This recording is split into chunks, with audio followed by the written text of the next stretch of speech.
Okay. So, hello student. I hope I'm visible at your end and audio is also okay type. I think I'm audible to you. Just give me a thumbs up in the chat box.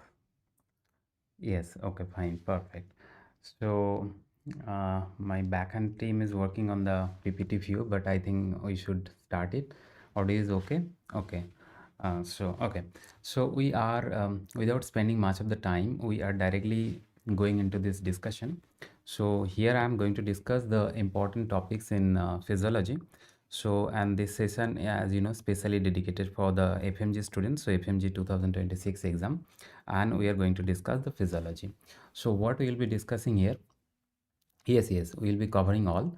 Okay, so so this is all means obviously not the whole physiology, that is, you know, not possible, but whatever is required for your FMG entrance examination, to get the pass mark at least, so that we'll be going to discuss.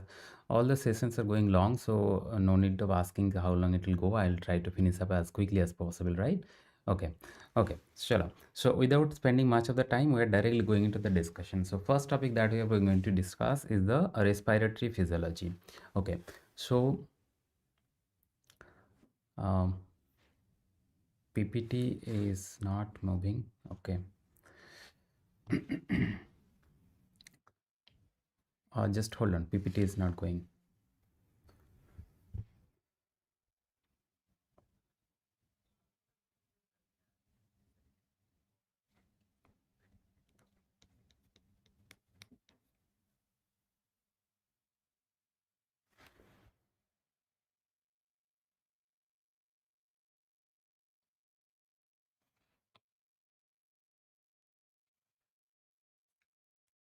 Just hold on. PPT. Yeah. Yes. Good evening to all. Yes, most important stuff we will be discussing, but just hold on. The background PPT is not moving, so that's why I'm not going. Yeah, medicine will be today only, not to worry.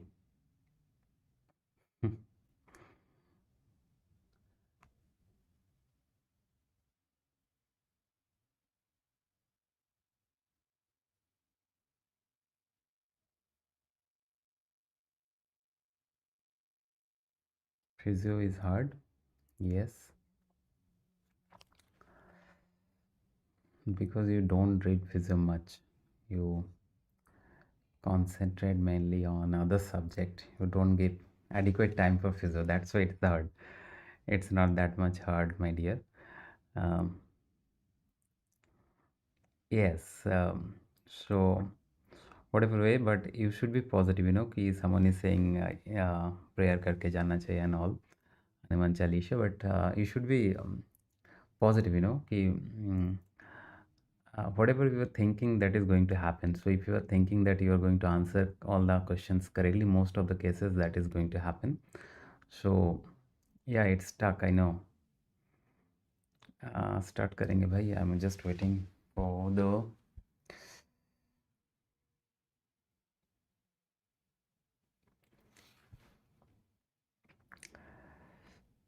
Question oriented. बहुत पढ़ा लिया आज, तो थोड़ा सा different पढ़ाएंगे.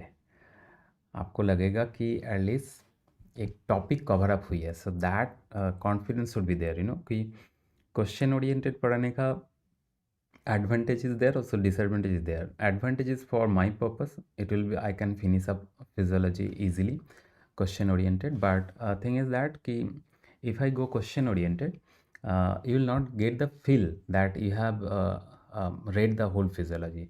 So that is the difference between these two things. But anyway, so today what I have kept it here is MCQs are really limited, but in between mostly the topics and the important topics that are important for your FMG examination, that I have kept it here. So that will be discussing topic wise. Hindi, English, mostly I'll go English, because last time there was some complaint that I am speaking most of cases Hindi. So I'm not good in Hindi, not good in English also, but I'll try to speak mostly in English, right? So that will be beneficial, I think. because many students are listening from here and there from different parts of India. So only English is more acceptable. So I think now this slide is visible at your end. So first of all, we are starting from this respiratory physiology. So in respiratory physiology,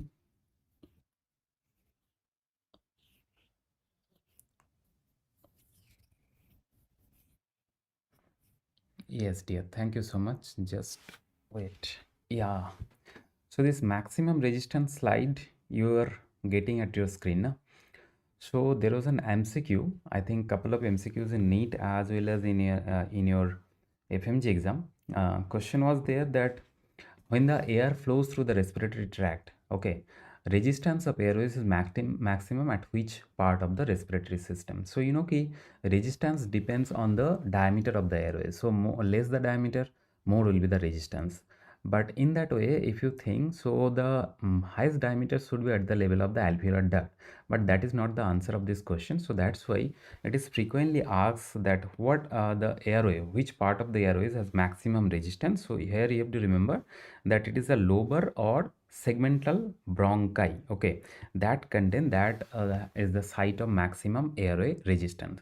So parallelly, if I ask you that maximum resistance in the cardiovascular system, maximum blood vessels where the resistance is maximum resistance in blood vessels, which blood vessel you know in cardiovascular system? In cardiovascular system you have to know ki arterioles are the resistance vessels. So both of you remember, in cardiovascular system arterioles are the maximum resistance vessel. When the blood flows through this arteriole, they exert maximum resistance. In respiratory system, maximum resistance to the airways at the level of lobar or segmental bronchi. But suppose lobar and segmental bronchi is not given in the choices, then in that cases the second choices that will be given is the medium size bronchi, that is a 2 to 4 millimeter diameter medium or large size bronchi. That can also be given as the choices. Or even if that is not also present, then the third option that can you have to choose is the division number 4 to 5 according to Weibull classification. So according to Weibull's classification, you know, Weibull's classification, what it is saying? It is saying that whole the respiratory system, starting from your trachea up to the level of the alveoli, we divide the total respiratory system into 23rd division, with trachea being the 0 division. So trachea is the 0 division and alveoli is the 23rd division. So this classification is known as the Weibull's classification. So according to this Weibull's classification, if you think that airway resistance is maximum at which segment, then your answer will be, it is the division number 4 to 5. So as you can see here in this x-axis, the different segment of the airways has been given here. That is, this is 0 segment, this is 5 segment, 10 segment, 15 segment.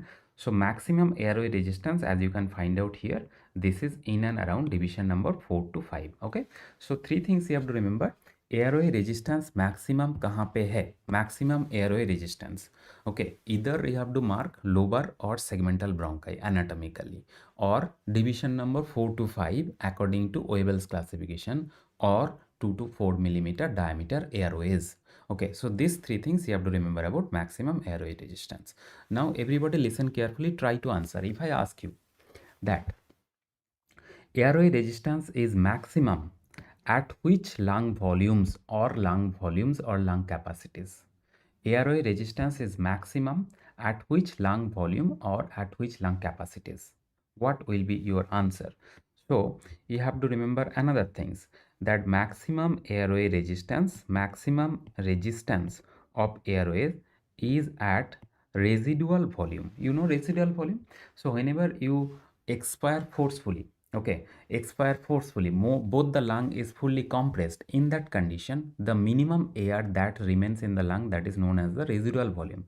So when the lung is full with residual volume, that is the scenario where what will happen, the most of the airways will highly compressed. Because of the compression of these airways, the maximum airway resistance will be at residual volume. And if I ask you that minimum airway resistance kab hoga? Minimum airway resistance, so your answer will be when lungs are fully expanded.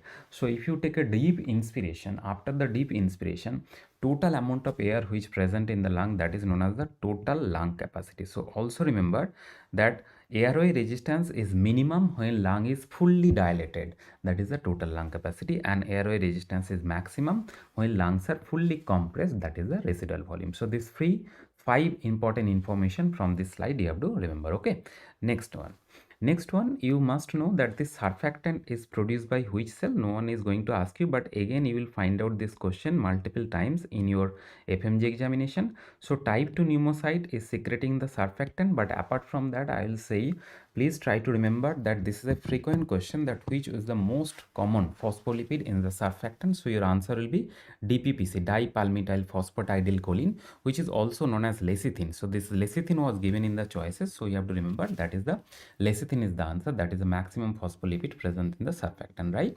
Apart from the phospholipid, you know, proteins are also present in the surfactant, but rather than this, so this is one of the important information, that lecithin is the most important or most common maximum phospholipid present in the surfactant. Apart from that, surfactant maturity happens in which age of gestation, that is 35 to 37 week, and it appears in the amniotic fluid 28 to 32 week of gestation. These two information is also important, and you all know that in obstetrician and in pediatrics, they have been already told you that this maturity of the lung, okay, whether the surfactant is mature or not, that can be easily tested by testing this lecithin sphingomyelin ratio. Whenever this ratio is greater than 2 to 2.5, it is indicative of the fetal lung maturity, right? So this thing you have to remember. So amniotic fluid appearance is 28 to 30 week of gestation, and maturity is 35 to 37 week of gestation. At least 34 week is required. Before 34, you know that premature baby will be born, and the baby will suffer from the hyaline membrane disease. That has been multiple times, it has been asked in the MCQ, infant respiratory distress syndrome, or it is also known as the hyaline membrane disease. So this is a disease where the surfactant is deficient, and because of which what will happen, the compliance of the lungs will be very less, the compliance of the lungs will be very less, and because of the lesser compliance, what will happen, the baby will suffer from respiratory distress. So hyaline membrane disease or infant respiratory distress syndrome is also a frequent question in MCQ. So this information you have to remember from this slide. Next, you know, a very frequent question in almost every exam, okay, every exam, is the OHDC, that is oxygen hemoglobin dissociation curve, right? So in oxygen hemoglobin dissociation curve, this is a normal curve, and you all know that the shape of this curve is the sigmoid shaped curve. So this is a sigmoid shaped curve, S-shaped curve. Sometimes question is given that why the curve is sigmoid shaped. So the curve is sigmoid shape because of cooperative binding property of hemoglobin. Cooperative binding property of hemoglobin. Just remember this thing. Cooperative binding property of hemoglobin means one hemoglobin molecule, whenever it binds with oxygen, the oxygen molecule helps in the binding of the other oxygen molecule. That is known as the cooperative binding property of hemoglobin, right? Now this, because of the cooperative binding property, the shape of the curve is the sigmoid shape, and in the sigmoid shaped curve, one important thing you have to remember, that in y-axis, as you can find out here, the saturation of hemoglobin is given, saturation. So these are the saturation. Now within this different percentage of saturation, 50% saturation require how much percentage of partial pressure of oxygen? 50% saturation. So if I give a point here, so this 50% saturation, from here if I drop an perpendicular on this sigmoid shaped curve, and if I extend this perpendicular on the x-axis, it is meeting the x-axis in and around 30 or little lesser than 30. So this value is known as the P50 of hemoglobin. P50 of hemoglobin. So what is P50 of hemoglobin? It is the partial pressure of oxygen which is required for 50% of hemoglobin saturation. So 50% hemoglobin saturation require how much percentage of partial pressure of oxygen? Your answer will be partial pressure of oxygen should be 26 to 27 millimeter. 23rd to 27 हम लोग बोलते हैं 23 to 27 millimeter of mercury. So this is the partial pressure of oxygen which is required for 50% of hemoglobin saturation. If you increase the partial pressure of oxygen beyond that, obviously the saturation will be more steeper, and if the partial pressure is decreasing below that, the saturation is going to decrease in a steeper fashion, right? So this way the oxygen hemoglobin dissociation curve is interpreted. Now the next most important thing is that there are certain conditions when the curve will be shifted in the right hand direction like this. So this is known as the right hand shifting of the curve. So whenever the curve is shifting on the right hand direction, as you can find out from this curve easily, that P50 will be increased. So right hand shifting of the curve, what is the meaning? Meaning is that P50 value will be more. Not only that, there will be increased oxygen release at the level of tissue. So this is also true. Oxygen release from the hemoglobin will be easy. Okay. And what will happen to the oxygen affinity for hemoglobin? Affinity decreases. Affinity of the hemoglobin for oxygen decreases. So these three things you have to remember. Right shifting ka matlab kya? What is the meaning of right shifting? These three things you have to remember. Increase P50, okay, increase delivery of oxygen to the tissue, and decrease oxygen affinity. Now what is the cause of the right shifting? Right hand side mein I have written all of the cause. So increase body temperature, increase carbon dioxide, that is the hypercapnia, increase H plus ion, that is the acidosis. So these three are the main cause of the right shifting, but apart from that, increase in 2,3-DPG is also cause of the right shifting of the curve. Now increase 2,3-DPG can be seen in multiple causes, like for example anemia, hypoxia, exercise, increase thyroid hormone, increase growth hormone, increase androgen, inosine, pyruvate and phosphate. Any of these things if it is present, then also there will be right shifting.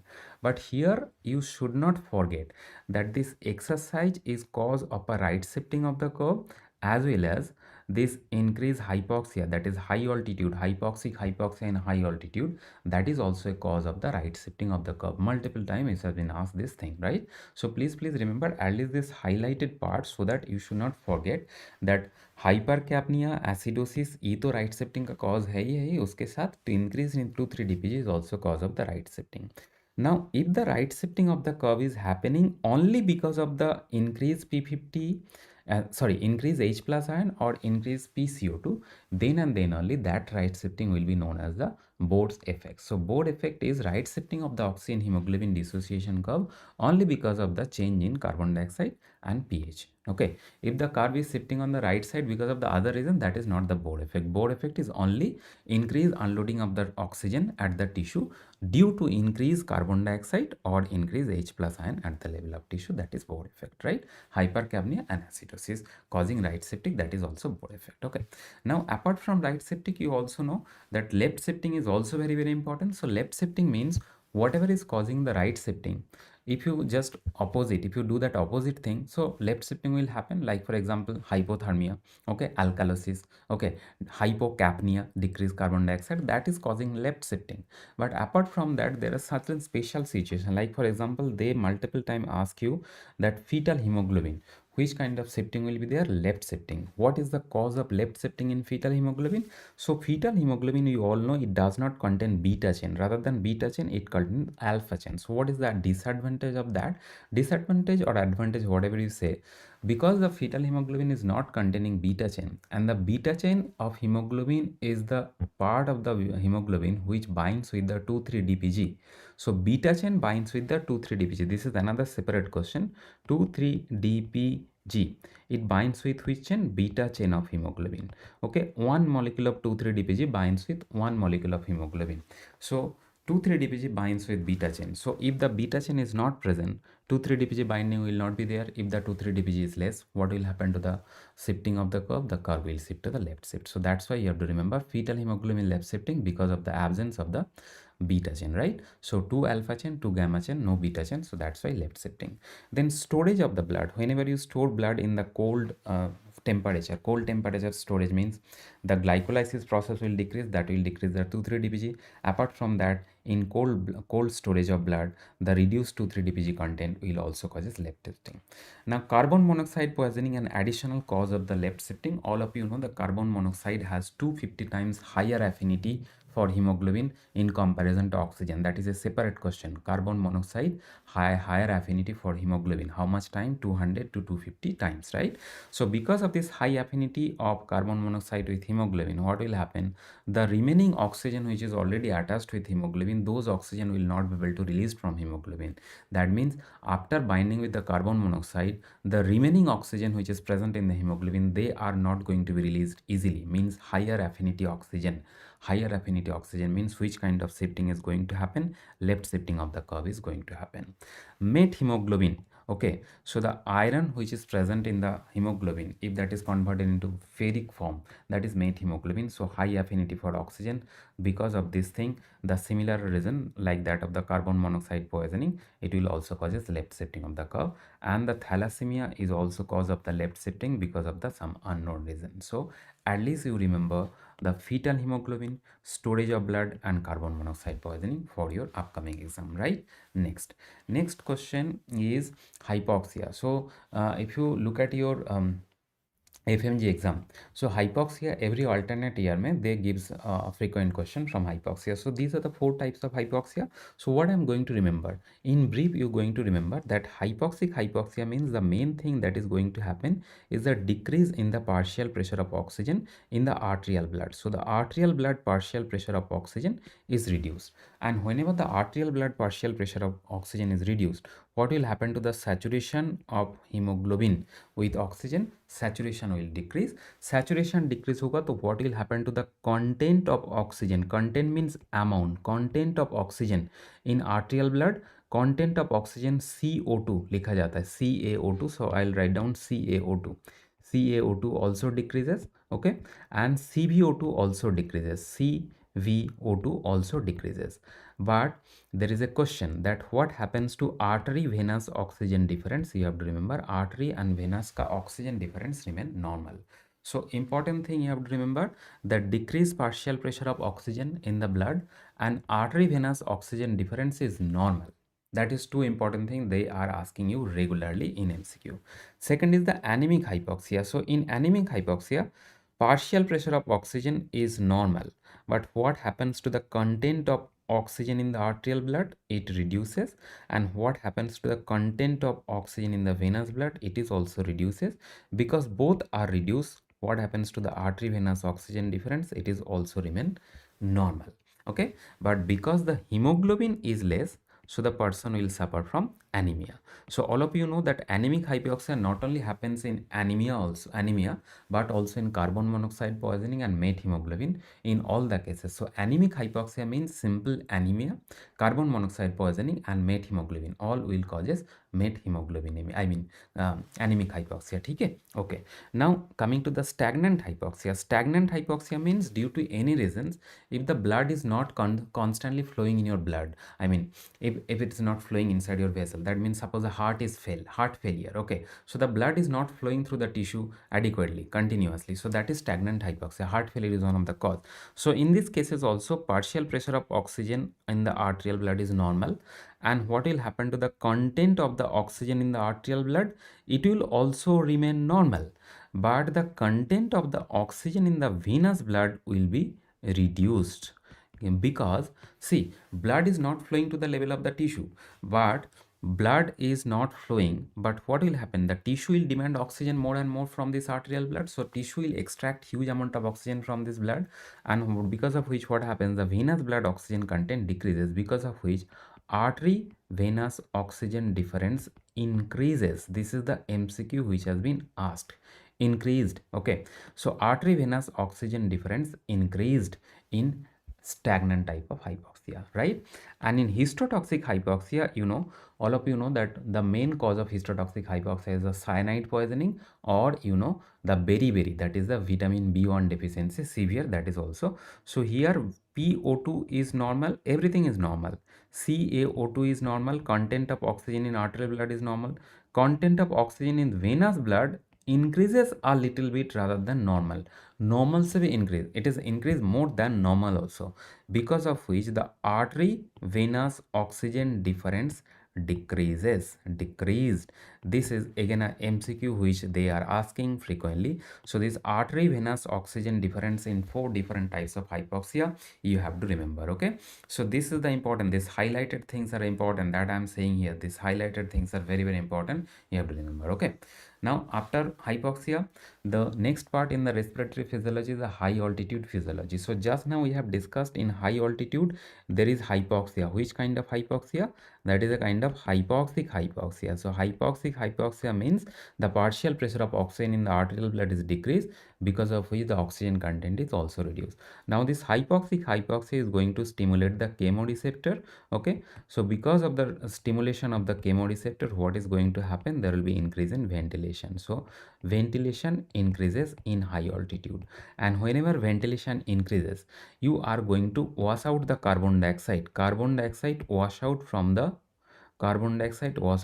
blood, because of which there will be respiratory alkalosis. Multiple times this question has been asked in your FMGE examination, right? So please remember that chemoreceptor stimulation is there. Because of the chemoreceptor stimulation, ventilation increases, carbon dioxide was out. Because of the carbon dioxide was out, respiratory alkalosis. But please remember that this respiratory alkalosis means there should be left shifting of the oxygen hemoglobin dissociation curve. Try to recall. Alkalosis and acidosis. Acidosis is the cause of right shifting, and alkalosis is the cause of the left shifting. So you must be thinking that in respiratory alkalosis there should be left shifting. So high altitude mean left shifting. But previously I told you, remember that alkalosis, respiratory alkalosis, whenever it's developed, it also increases 2-3 dpg content of the arterial blood gradually. And whenever 2-3 dpg content increases, what kind of shift is going to happen? So please never forget this important information, that high altitude means there will be right shifting of the oxygen hemoglobin dissociation curve. That means hemoglobin will release oxygen easily to the tissue, which is beneficial in high altitude. So this changes what is happening in the body in high altitude, that is known as the acclimatization. So process of acclimatization, what is the meaning? So in high altitude, what are the changes which is happening in a person's body? So there will be increase in ventilation, I told you. So try to remember all of these things. There will be increase in diffusion capacity of oxygen at the level of lung. RBC increases also. Okay, and hemoglobin also increases. Why there will be increase in RBC and hemoglobin? Because of the production of the erythropoietin by the kidney. So please remember, this is very important. Along with that, there will be increase in capillary number at the level of tissue. This is known as the angiogenesis, and this angiogenesis happens because of the secretion of the hypoxic inducible factor. You may forget this, but at least remember, increase capillary number and increase mitochondria number in the tissue and increase in cytochrome oxidase enzyme at the level of tissue. All these things you have to remember. Okay, so acclimatization changes एकदम count करके याद रखने का कोशिश करो. Try to remember in count. So number 1 ventilation, number 2 diffusion, number 3 RBC hemoglobin, number 4 capillary, number 5 mitochondria. Okay, just revise along with me. Okay, just listen and try to revise immediately. Okay, because you will not get much of the time to revise all of these things once again. Now in high altitude, recently they have given that high altitude pathology, what are the diseases that is happening in high altitude. So one is acute mountain sickness. So clinical type of question will be given. So after ascent to high altitude, if a person is developing this kind of symptoms within 24 hours of altitude ascent. Okay, so after ascending to high altitude, if a person is developing this kind of symptoms, what symptoms? Headache ho raha hai, okay, anorexia, nausea, alteration of the sleep in the night. If this is happening within 24 of high altitude ascent, then the person is suffering from acute mountain sickness. Clinical diagnosis. Now if the acute mountain sickness is becoming severe, then the severe form of acute mountain sickness means there will be development of cerebral edema. So whenever this cerebral edema develop, along with these symptoms, there will be additional symptoms of ataxia and mental changes. Whenever the person is additionally suffering from mental changes and ataxia, apart from this headache, nausea, vomiting, alteration of sleep, then the diagnosis is high altitude cerebral edema. And high altitude pulmonary edema, generally these symptoms develop 2 to 4 days after altitude ascent. So if a person is suffering this kind of symptoms, that cough, dyspnea and scanty sputum after ascent to high altitude, and 2 to 4 days ho gaya, then the person is developing this kind of symptoms. Then the clinical diagnosis is high altitude pulmonary edema.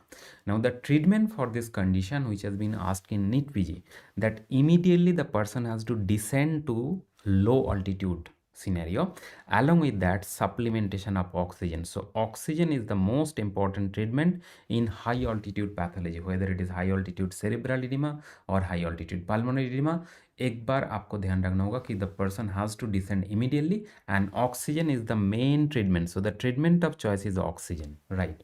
So please don't think that this acetazolamide is the treatment for the high altitude pathology. No, acetazolamide is given for enhancing the acclimatization. So I told you here, the acclimatization, what is the process? This is the kind of adaptation of the body in high altitude. So we give acetazolamide so that the body will adapt to the high altitude easily.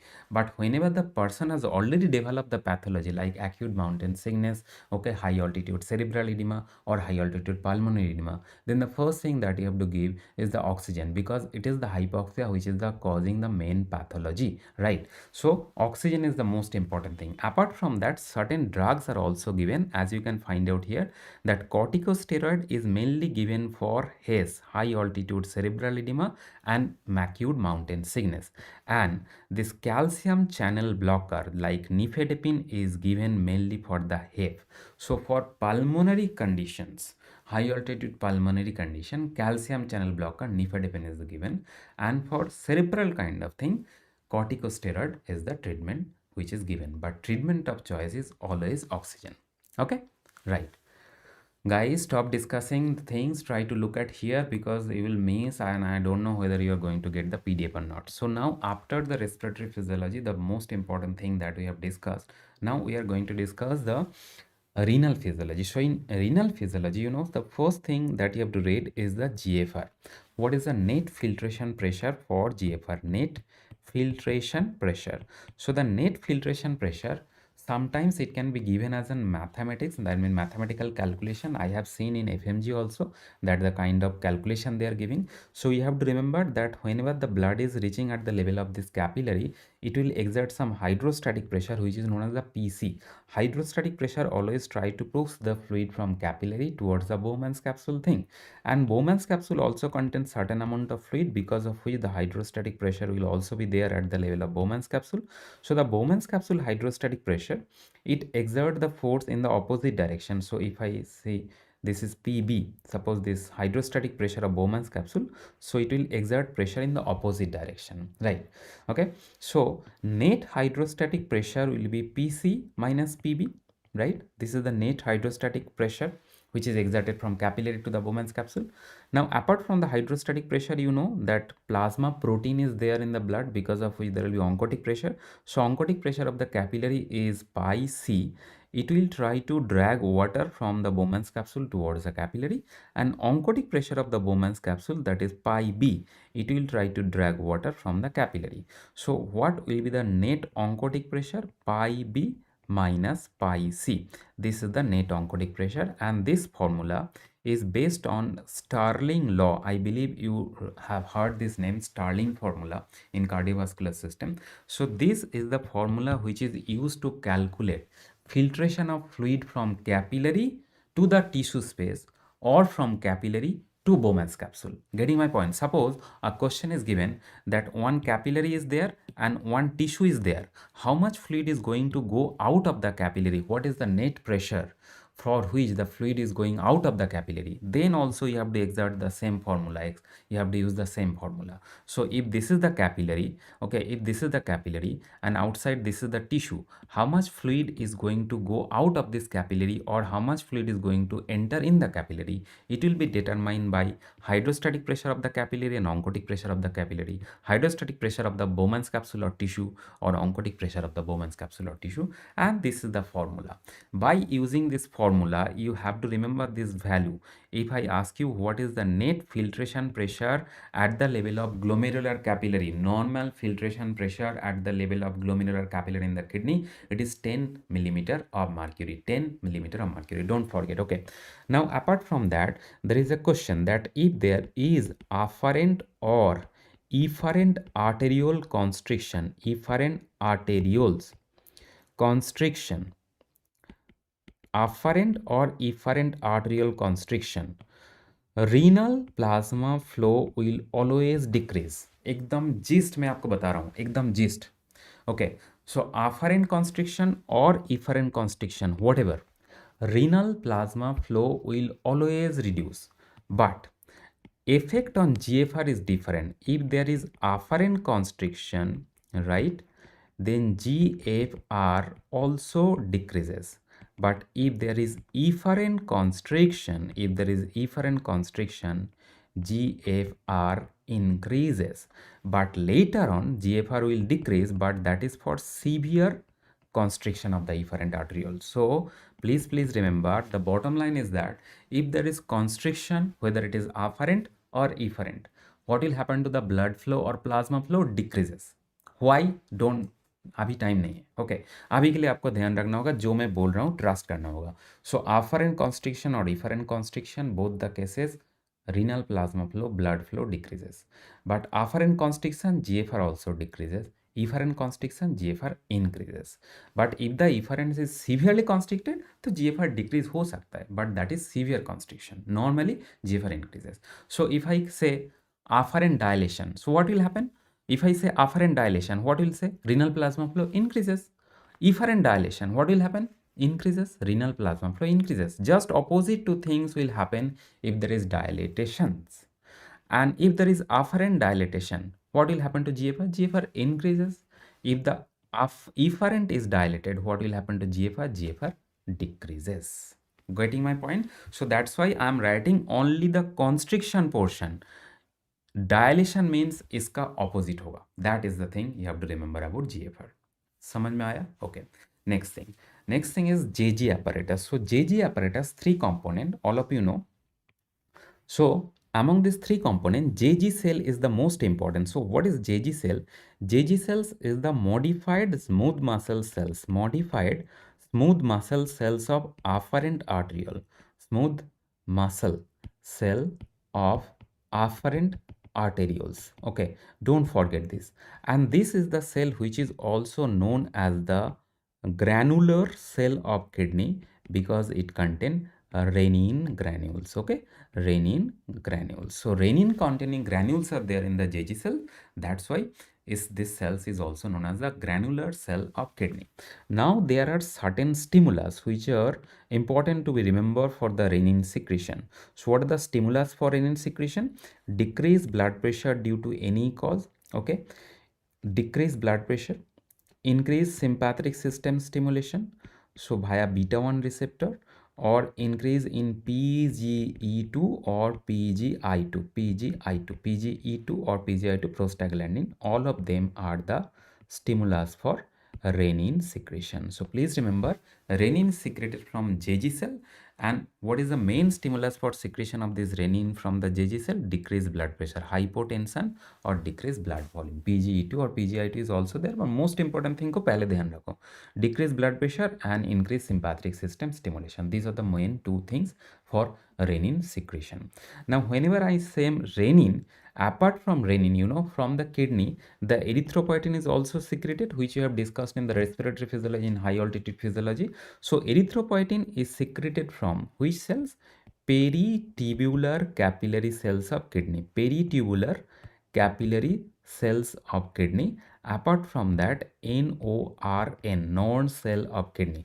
So these 2 cells from kidney is going to produce erythropoietin. Apart from that, you also know that liver is also a source of erythropoietin, and liver, perivenous hepatocyte or ETO cell of the liver are the source of erythropoietin. But the main thing is that peritubular capillary epithelium cells and the Nord cell, NORN cells. This you have to remember. And for erythropoietin, what is the most important stimulus for erythropoietin, which we have already seen? Hypoxia is the most important stimulus for erythropoietin. Got it? Okay. Now the second thing of the JG apparatus is the macula densa. So macula densa, there is a confusion. Please remember, it is the TAL. TAL means it is the cells of the thick ascending limb of loop of Henle.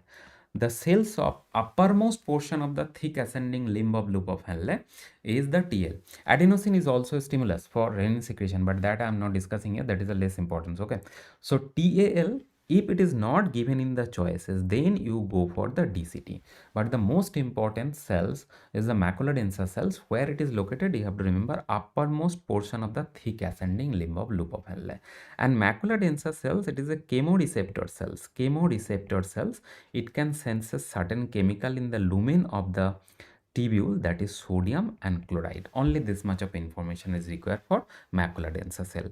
And Lassie cells इसको हम लोग बोलते हैं, this is the extra glomerular mesangial cells, extra glomerular mesangial cells, and this cell is an anti-inflammatory cells. This cell is anti-inflammatory cells, anti-inflammatory cells. Okay, so this much information you have to remember about JG apparatus. Okay, now next is that when the tubular fluid is flowing through the different parts of the nephron, although it's a simple topic, but sometimes question can be given.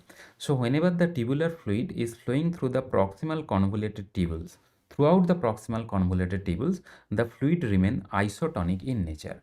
Now whenever this isotonic fluid is passing through this descending thin segment of the loop of Henle, you know that this is the area where water reabsorption is going to happen.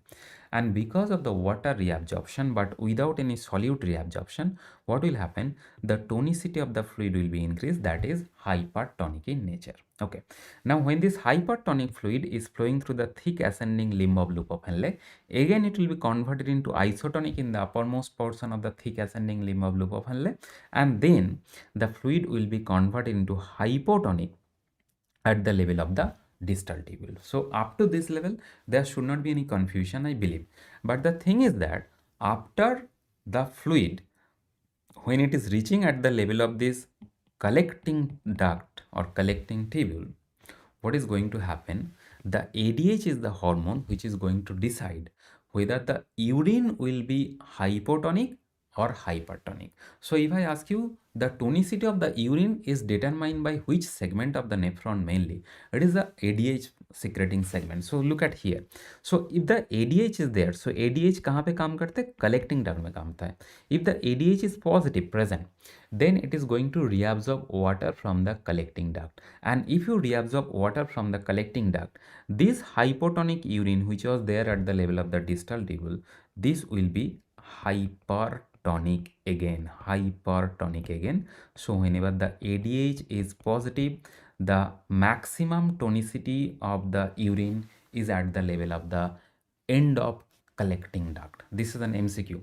So if the ADH is present, if the ADH is present, maximum tonicity is at which part? Collecting duct ending. Okay, maximum tonicity of urine at which end? And minimum tonicity, so if the ADH is present, so this is the scenario. Suppose now from here you tell me minimum tonicity at which region of the nephron. If I say this is the scenario, ADH has acted on and the final tonicity is hypertonic of the urine, that is at the end of the collecting duct. And in this cases, minimum tonicity at which segment of the nephron? Where are you getting hypotonic fluid? Where are you getting hypotonic? DCT. Very good. So DCT is the max minimum tonicity of the urine. Very good, right? Now if the ADH is not there, so if the ADH is absent, ADH is absent, so water reabsorption is not going to happen from here. ADH is negative, so water reabsorption is very negligible, very negligible. Okay, so if the ADH is present, water reabsorption here is around 15%, but if the ADH is absent, only 2% of water reabsorption here happen. So if the water reabsorption is very less, so what will happen to the urine tonicity at the level of the collecting duct? It will be more hypotonic. More hypotonic means DCT में hypotonic था, but in comparison to DCT also this will be more hypotonic at the end of the collecting duct. So now you answer the another question. If the ADH is absent, maximum tonicity in which segment of the nephron? Look at this green color. ADH is absent, this tonicity is very less. But if the ADH is minimum, then which segment has the maximum tonicity? Everybody tell me, what will be the answer? Yes, then your answer is tip of the LOH, loop of Henle.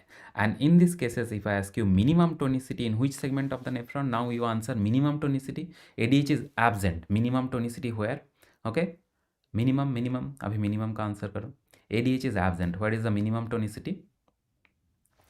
Minimum tonicity is at the level of end of collecting duct. Very good, end of collecting duct. Getting my question? So that's why this question become difficult sometimes, that if the ADH is present where the tonicity is maximum, that is the end of collecting duct. But if the ADH is absent, then the maximum tonicity is tip of loop of Henle, and minimum tonicity we have already discussed. So this way you have to remember. Now if I ask you whether the ADH is present or ADH is absent, okay, in both the cases, whether it is present or whether it is absent, maximum percentage of water reabsorption कौन सा segment में होता है? In which segment maximum reabsorption of water happen? Always your answer is PCT, because PCT reabsorbs 65% of water whether the ADH is there or not. So PCT water reabsorption at the level of DATTS, the water reabsorption is independent of ADH. ADH water reabsorption only at the level of collecting duct, and all of you know that here the aquaporin 2 is there, so acting on aquaporin 2, ADH increases water reabsorption. In collecting duct only, PCT water reabsorption is always 65% whether the ADH is there or not. So if the question is maximum water reabsorption where, your answer is PCT. Okay, now you all know, your medicine teacher will also tell you that if the ADH is absent, whether it is not able to act or whether it is absent from secretion, then the disease is known as the diabetes insipidus. All of you know there's two versions of this diabetes insipidus is there. That one form of central diabetes insipidus, whether ADH is not secreted from the posterior pituitary, and the nephrogenic diabetes insipidus, where the aquaporin 2 receptor is not functioning because the receptor mutation is there. Okay, and when this ADH is secreted inappropriately due to certain kind of tumor and various drug condition, that is known as the SIADH, syndrome of inappropriate antidiuretic hormone secretion. So ectopic ADH producing tumors such as carcinoma of the lung is one of the most important thing. Okay, now coming to the next thing in renal system, that is the glucose reabsorption. Again, this is an important thing for your MCQ. So suppose this is the luminal side of the uh, proximal convoluted tubules, and this is known as the basolateral side of the proximal convoluted tubule. So glucose reabsorption occurs from two parts. One is the proximal convoluted tubule and one is the proximal straight tubule. So both are the part of the proximal tubule only. So please remember, glucose reabsorption occurs in which part? Proximal tubule में glucose reabsorption in the proximal tubules. Okay, 100% glucose reabsorption occur. Proximal tubule has two parts: proximal convoluted tubule, proximal straight tubule. So proximal convoluted tubule, from the lumen, the glucose transporter is transporting 90% of glucose, and this is not only glucose, it is glucose is transported along with sodium. So this is known as SGLT2, and the drug, you know, that blocks this glucose transport here, that of all of you know. And on the basolateral aspect, the GLUT is there, so this is GLUT2. So please remember, GLUT2 is a facilitated diffusion and SGLT is a secondary active transport. So please don't forget, look at the question what they are asking. If they are asking luminal transporter or basolateral transporter, if nothing is mentioned, then you have to think of this luminal transport, because that is most important for absorption. Basolateral transporter, if they are asking specifically, then this GLUT2 is a kind of facilitated diffusion, please remember, and this SGLT is a kind of secondary active transport. So don't forget this very simple information. Okay, so if you are making mistakes here, you are going to later on you will have very severe lamentation that what you have done. Okay, now coming to this PST, proximal straight tubule. Okay, proximal straight tubule reabsorb again sodium along with glucose, but this is SGLT1, right? SGLT1. So when it is SGLT1, there will be GLUT1 here. Okay, so SGLT1, GLUT, GLUT1, right? Okay, so GLUT2 means SGLT2 के साथ connected, SGLT2 GLUT2 के साथ connected, SGLT1 GLUT1 के साथ connected. Okay, and again the same thing, only 10% glucose reabsorption is happening from here. Okay, gliflozin group of drug is the blocker of this thing, that you are correctly mentioned. Very good. So if I ask you the major glucose transporter in kidney, your answer will be SGLT2, not the SGLT1, right? Okay, Now, the last thing in the renal physiology per se. So this diagram is known as the cystometrogram. So what is this diagram? This diagram is plotting the volume of the urinary bladder and the pressure in the urinary bladder. So this has different part. 1A segment, so this is the 1A segment, this is insignificant. Then 1B segment, so 1B segment is a long segment of this cystometogram, which is very flat portion. So why there is flat portion? Flat portion indicate that during this portion, although the volume is increasing, the urine volume is going on increasing, the tension in the urinary bladder is also increasing, but pressure within the urinary bladder is remaining normal. This is application of which law? Laplace law. Okay, so Laplace law is saying P is equal to twice T by R. So pressure is constant, but the radius, so P is equal to twice T by R. This is the Laplace law. So during this phase number 2 of the cystometogram, what is happening? The tension in the bladder is also rising, and because of the increased volume, the radius of the bladder is also rising. So both the denominator and numerator is proportionally increasing, but the pressure is remaining constant. So this is the 1B portion, this is the flat portion, this is Laplace law. Along with Laplace law, you also have to remember that phase 2 is also the application of plasticity property of the smooth muscle, plasticity property of the smooth muscles of the urinary bladder. Plasticity means whenever you are giving more or more urine in the bladder smooth muscle is taking the new shape. That kind of property is known as the plasticity property. And so plasticity property or Laplace law both are followed in which part? 1B segment. So 1B segment means when the urine is collected in the urinary bladder, what is happening? The volume is increasing. Volume increasing means the radius of the urinary bladder is increasing. Along with this increase in radius, what is happening to the tension of the muscles, tension on the muscles on this urinary bladder, that is also rising. So radius is also rising, tension is proportionally rising. But what is happening to the intravesical pressure? Pressure is not rising much. That's why this flat segment pressure is not rising much. This is the application of Laplace law. Getting my point? So this is all about the renal system in brief, the most important thing they have to read up. Now, whenever the cardiovascular system is coming up, all of you know that action potential you must have to read. Now, in action potential in the cardiovascular system, you have to remember the two main types of action potential. So, the action potential in the myocardium and action potential in the nodal tissue. Both are important for MCQ. So, action potential in the nodal tissue. So, action potential in the myocardium. So, all of you know, I believe, so this flat portion, this is the RMP part. So, this is the RMP. RMP is minus 90 millivolt in the myocardium tissue. Then the part of the action potential which is going upward, this is known as the phase 0. This is the sodium dependent part, sodium entry in the myocardium cell. Then you can find out here a part where the membrane voltage is returning back toward the baseline. This is known as the phase 1. So phase 1 is, you have to remember that exit of potassium from the cell and sodium closure. So exit of potassium is the main thing, and along with that the closure of the sodium channel is also there. Then you know ki there is a flat portion in the action potential. This is known as the phase number 2. This is known as the phase number 2 or the plateau phase.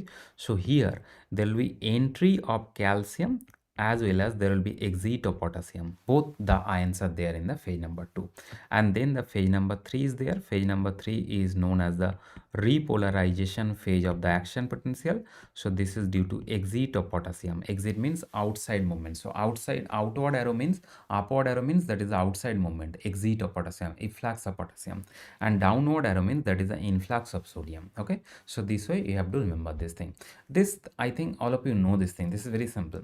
But the more important thing is that this nodal tissue action potential. So this nodal tissue action potential, the part of the action potential here, this is known as the pre-potential. And this pre-potential, it is very, very important. Pre-potential is very, very important. So pre-potential, what are the ions that is required for pre-potential generation? Number 1, sodium influx. Sodium influx. And this sodium influx happen through the HCN channel. HCN channel, funny current नाम सुना होगा pharmacology में, funny current channel. So this funny current channel is known as the hyperpolarization induced CAMP nucleotide gated channel. This is known as the HCN channel. So HCN channel through which sodium is influxed, that is the first part of this prepotential, Then in the second part of the prepotential, additionally, there will be entry of calcium influx. Calcium influx is also going to happen. So this is rapid calcium influx in the second part of the prepotential. And the third one is also important, that is the potassium channel closure. Potassium channel closure is also important here. Okay. Right. So evaporatin is the blocker of this HCN channel. Yes, that you know. So please remember these three ions are important for prepotential. After prepotential, the phase number 0 is there. So this is known as the phase number 0 of the nodal tissue action potential. This is due to calcium influx into the nodal tissue cell. And then the phase number 3 is there. So this is the repolarization phase. So repolarization phase means this is exit of potassium from the cell or efflux of potassium. So repolarization phase is phase number 3. So phase number 0 ho gaya, phase number 3 ho gaya, phase 1 and 2 is not there in the nodal tissue action potential. So this is all about the nodal tissue action potential ionic basis. So quickly revise kar lo. So in myocardium action potential, phase 0 is sodium entry. But what kind of sodium this is? This is the fast type of sodium. But in nodal tissue, the sodium which is entering through the HCN channel, that is the slow sodium. So do not mix up between these two things. The sodium which is required for this myocardium here, this sodium is different from the nodal tissue sodium. Okay, so please remember these two things. Okay, so in myocardium this is sodium, then this is potassium, then plateau phase is calcium and potassium both, and then repolarization is potassium only. Then coming here nodal tissue prepotential, first part is the sodium, second part is the calcium, then the actual phase 0 of the action potential, this is again calcium, and then repolarization, this is potassium exit from the cell. Okay, right. Now coming to the one calculation which is given in your exam only, cardiac output calculation. So cardiac output calculation, whenever this kind of equation is given, oxygen consumption and all, you have to apply this formula that is known as the Fick's principles. Fick's principle. So according to Fick's principle, cardiac output CO is equal to oxygen consumption upon your arterial oxygen minus venous oxygen. Okay, so this is the formula you have to remember. So first of all, you look at what is the unit in all these things. So this is 240 ml, nothing to change. Now here it is 20 ml per milliliter percentage. That means 20 ml per 100 ml of blood. So 20 ml per 100 ml of blood means 0.2 ml per ml of blood. And here in the same way, this is 0.15 ml per ml of blood. So ml percentage or deciliter or 100 ml, this is the same thing. So now if you put into the formula 240 upon your 0.2 minus 0.15, so if you simplify this thing, it will be 4800 ml. Okay, so 4800 ml means 4.8 liters. So from this, the calculation of the cardiac output can easily be done. So please remember this important formula. It will be given as a mathematical question in your MCQ. Okay. Now, next most important thing in the cardiovascular system, in the pressure volume loop or PV loop, most of the things you know, because this is a very repeat question in your FMGE exam. So in x-axis is the volume axis, right? And in y-axis is the pressure axis, right? So what you are going to see here, so in x-axis, first of all, if I draw a line here, suppose this line I have made, so suppose this is A to B line. So whenever I am making a line like this, A to B line, so this line indicate, I am writing here A to B line. Your answer will be, this is the filling phase of cardiac cycle. Filling phase of cardiac cycle. Okay.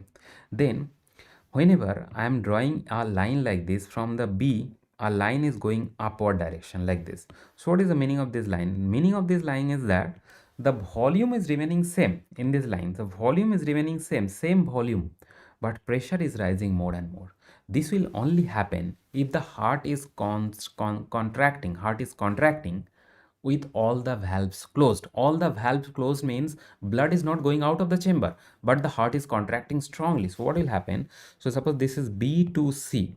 So B to C, this is which phase of a cardiac cycle? This is isovolumic contraction phase of cardiac cycle. So isovolumic contraction phase means all the valves in the cardiac cycle in the heart is closed. Okay, then what happens? There is a phase where pressure and volume both changes. So initially the volume is rising but pressure is decreasing. Later on, okay, so initially there is increase in pressure but the volume is decreasing. Later on there is decreased volume, decreased pressure both. This is the typically the ejection phase of cardiac cycle. So suppose C to D.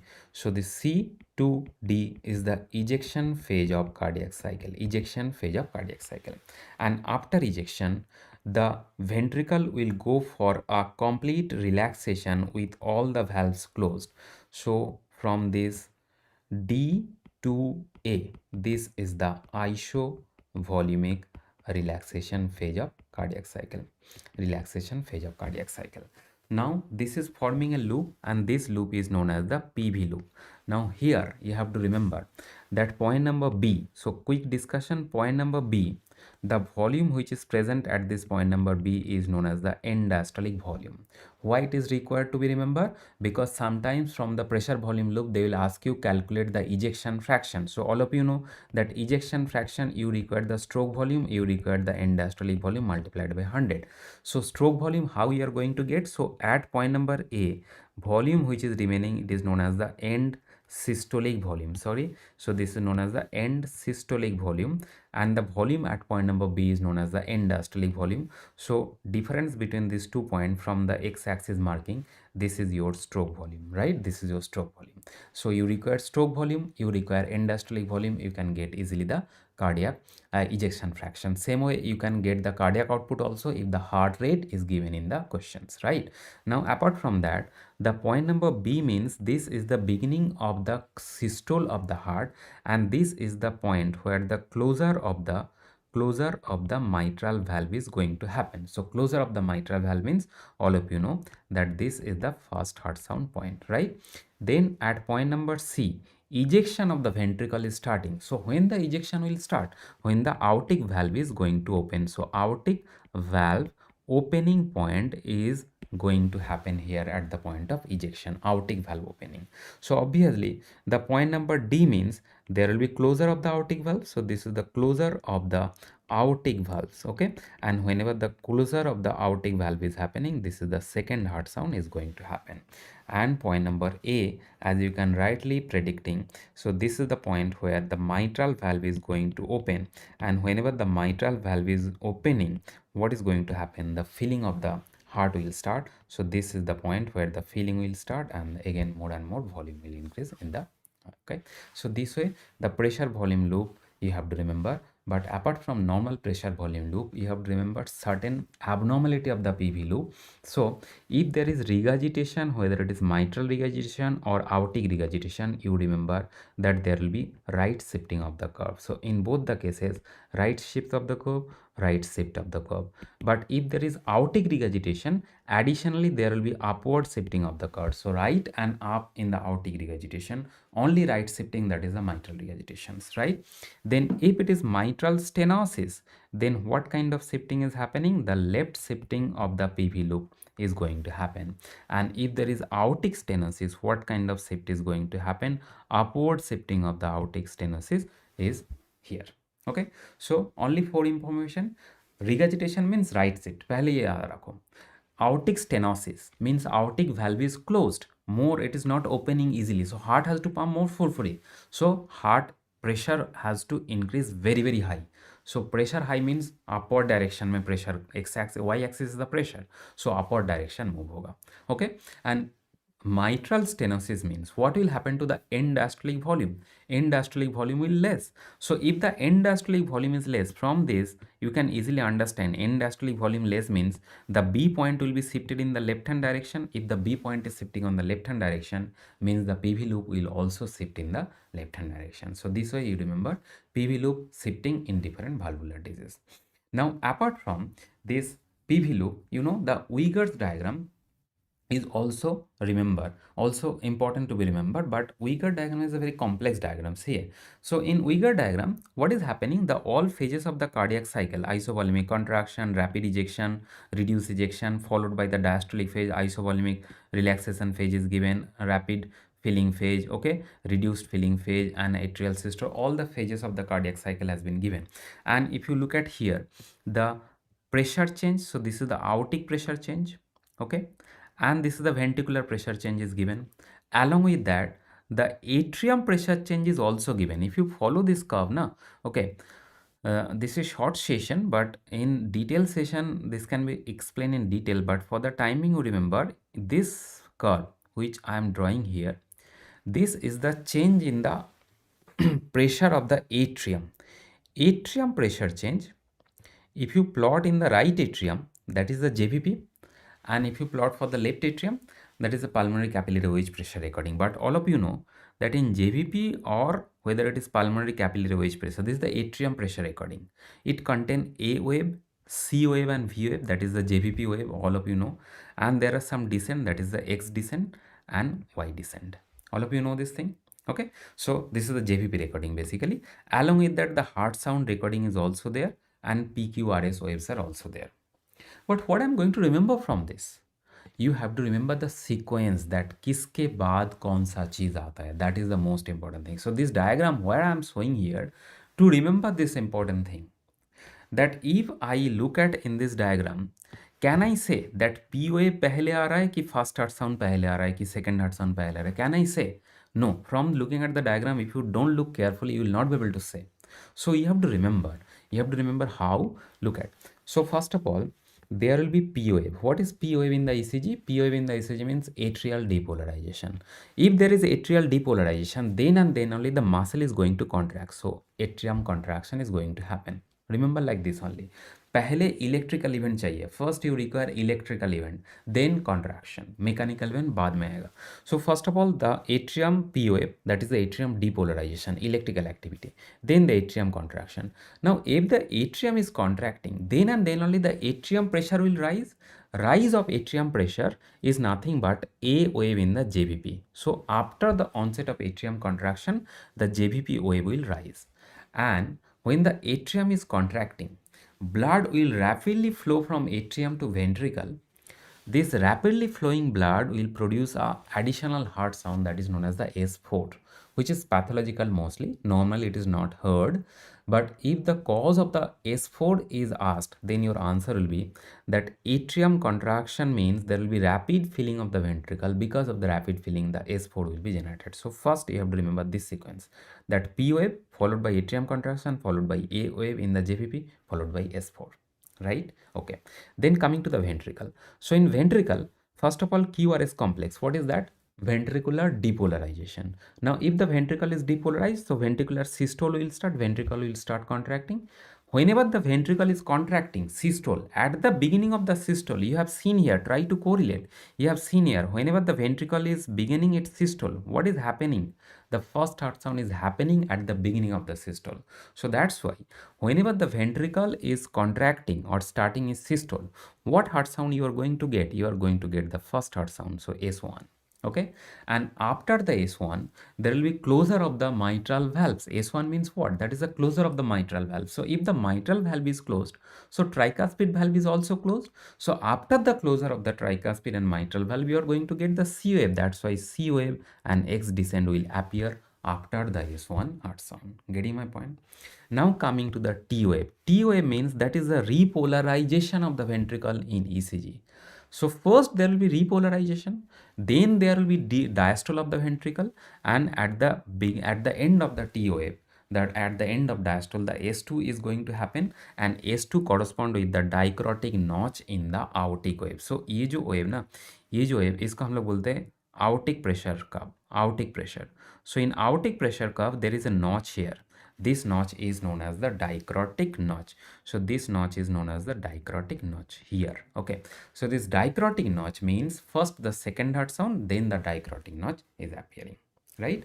And then remaining part is the V wave in the JVP. After this dicrotic notch, the V wave in the JVP will be there, and then S3 and then Y descent. Okay, so all these things. So first this, okay, ये हो गया, then ये होगा, then T wave, then V wave, ये सब आएगा in sequence. Getting my point? So this way you have to remember about dichrotic notch means that is the closer point of the semilunar valves. That is the closer point of the semilunar valves. So obviously closer point of the semilunar valve means at that point, after that point, basically all the valves is closed, because after that there will be isovolemic relaxation. Think of here. So this is the PV loop. So this is the closure of the semilunar valves. Aortic valve is a part of the semilunar valves. So whenever this aortic valve is closed, after that what is happening? Isovolemic relaxation. Isovolemic relaxation means isovolemic relaxation or contraction means all the valves are closed in the heart. Okay. So this way you have to remember the sequence what is happening in the Uyghur's diagram. Okay. Now JVP, I believe all of you know that JVP different waves. So and the cause of this different A wave, C wave and V wave, and the X descent, X dash descent, okay, and this is Y descent. So the cause of this different JVP wave has been written here. A wave is for atrial contraction, C wave is the bulging of the tricuspid valves, and the V wave is the venous return, venous volume, that is the venous return. Okay, so remember like this is the venous return. Now different descent, X descent is the atrial relaxation, X dash descent is the right ventricular pulling of the tricuspid valves towards the ventricle, and Y descent is the opening of the tricuspid valve. So I'm not going into detail of this because I believe you have read this thing multiple times, and the abnormality of the JVP you again have read this thing in medicine also, and the medicine teacher is going to maybe tell you quick fashion. So prominent A wave and the canon A wave is the cause you have to remember, but the mostly they are giving question the cause of absent A wave, that is atrial fibrillation, and the sharp Y descent is happening in the pericarditis, sharp X descent is happening in the tamponade. So at least this highlighted portion you try to remember from the abnormal JVP. Okay? Okay. Now the next thing is that in cardiovascular system, regulation of the blood pressure. First of all, you try to remember what are the mechanisms which are known as the rapidly acting mechanism in blood pressure regulation and the slow acting mechanism in the blood pressure regulation. Rapidly acting mechanism means they act within seconds. They act within seconds, right?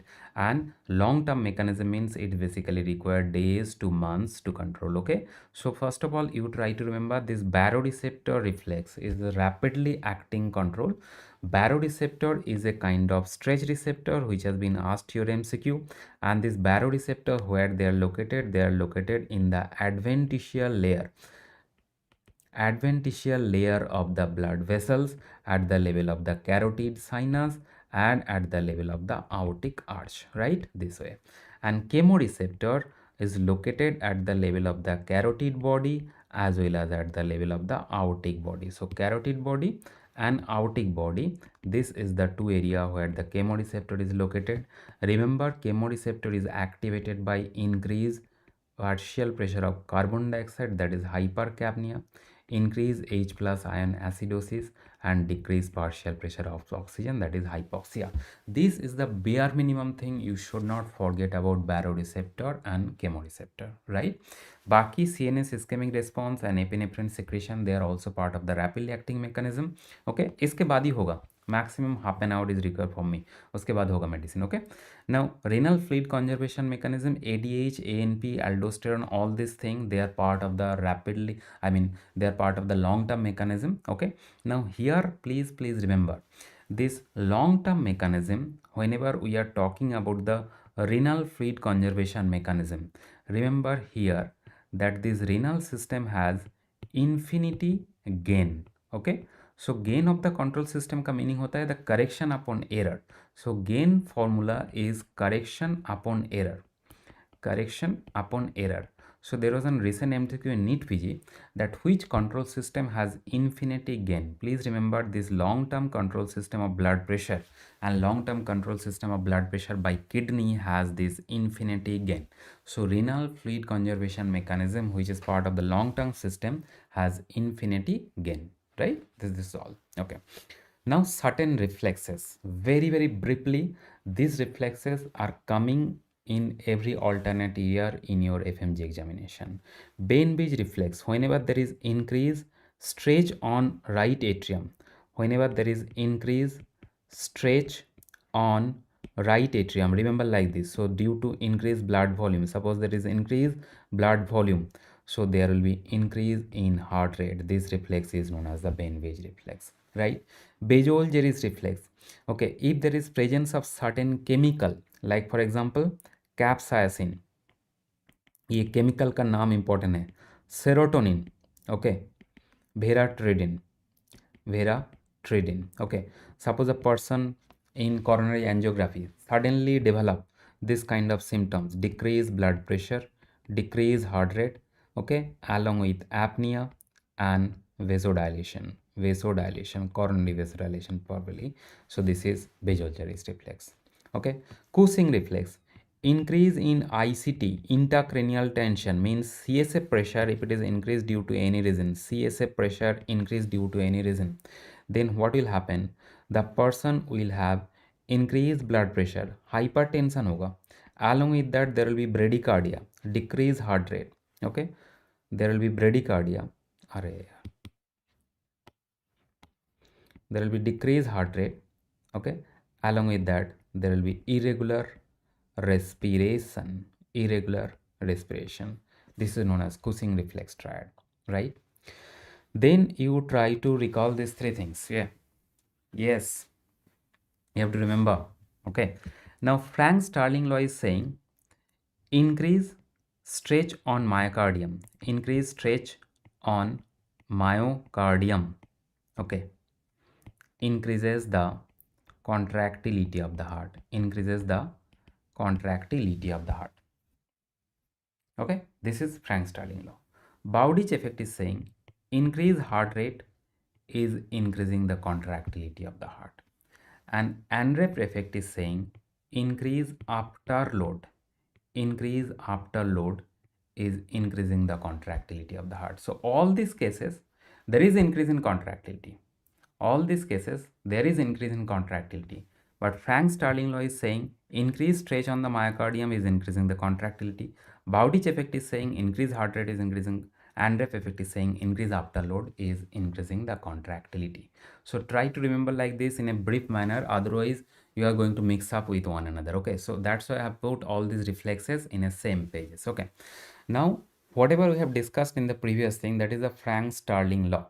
Frank Starling law is saying look at the normal curve. So Frank Starling law is saying whenever the ventricular volume is increasing, that means there is increased stretch on the ventricular wall. What is happening? The stroke volume is rising. So whenever there is increase in end diastolic volume, increase in volume in the ventricle, there is increase in the stroke volume. Why so? Because just now we have discussed increase in volume means increase in force of contraction. That is your Frank Starling law. So look at here, this is the normal Frank Starling curve. Now if a person is doing exercise, so this normal Frank Starling law curve will be shifted in the left hand direction. That is, the curve is going in the upward direction, means because exercise means there is increase in contractility of the heart, increase in contractility of the heart. And whenever a person is suffering from heart failure, so obviously there will be decrease in contractility of the heart, decrease in contractility of the heart. Now if you give digoxin to the person with heart failure, so what is happening? So from the heart failure point, the curve is moving into the upward direction, but as you can see here, this curve is still below the normal curve, means only giving digoxin is not going to restore the full cardiac function like that of the normal person, because normal curve is here and the digoxin plus heart failure curve is here. So only digoxin is not going to fully restore the normal function of the heart. So this way the curve can be given and the image based question can also be asked, right? Okay, now coming to one calculation. This calculation I believe all of you know, that whenever you are given this kind of question like this, that the radius is reduced to 1/3 or something like that, so you have to apply this Poiseuille-Hagen law, where it is saying resistance is equal to, okay, 8 eta L by pi r to the power 4. But don't have to remember everything, so just remember resistance is inversely proportionate to the radius to the power 4. So if the radius is 1/3 of the original radius, so इसका to the power 4 करोगे तो कितना होगा? Okay, 1/81. So resistance will increase 80 1 times than that of the normal thing if the radius is decreasing to 1/3. Okay, so this way calculation can be done.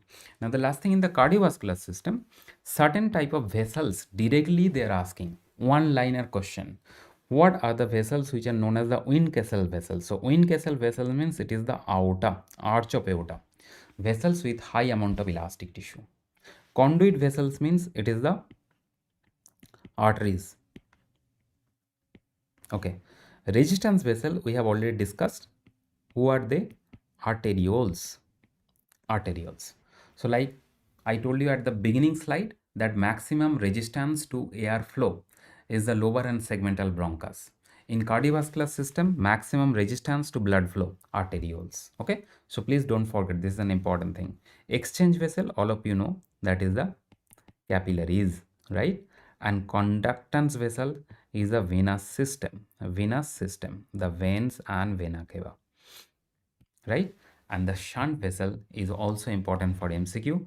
Artery venous anastomosis, normally they are present at the tip of the finger and ear lobule. So these are the things that you have to remember. Okay, right. Now in nervous system or neurophysiology, so first thing you have to remember about certain point about the resting membrane potential. So if I ask you, resting membrane potential is mainly due to which ion, your answer will be mainly due to potassium ion diffusion. Why? Because potassium is the most permeable ion to cell membrane of any cell. So that's why resting membrane potential is mostly due to positive ion potassium. Okay. Now potassium permeability is maximum, followed by permeability of the chloride, followed by permeability of the sodium. Okay. Now you have must seen this question in your exam that RMP of vertebrate cell is close to equilibrium potential of which cell? Your answer is potassium. If the question is close to, in all my session I always kept this slide because it should not be mistaken in exam. It has been given multiple times. If the question is close to, you always mark potassium.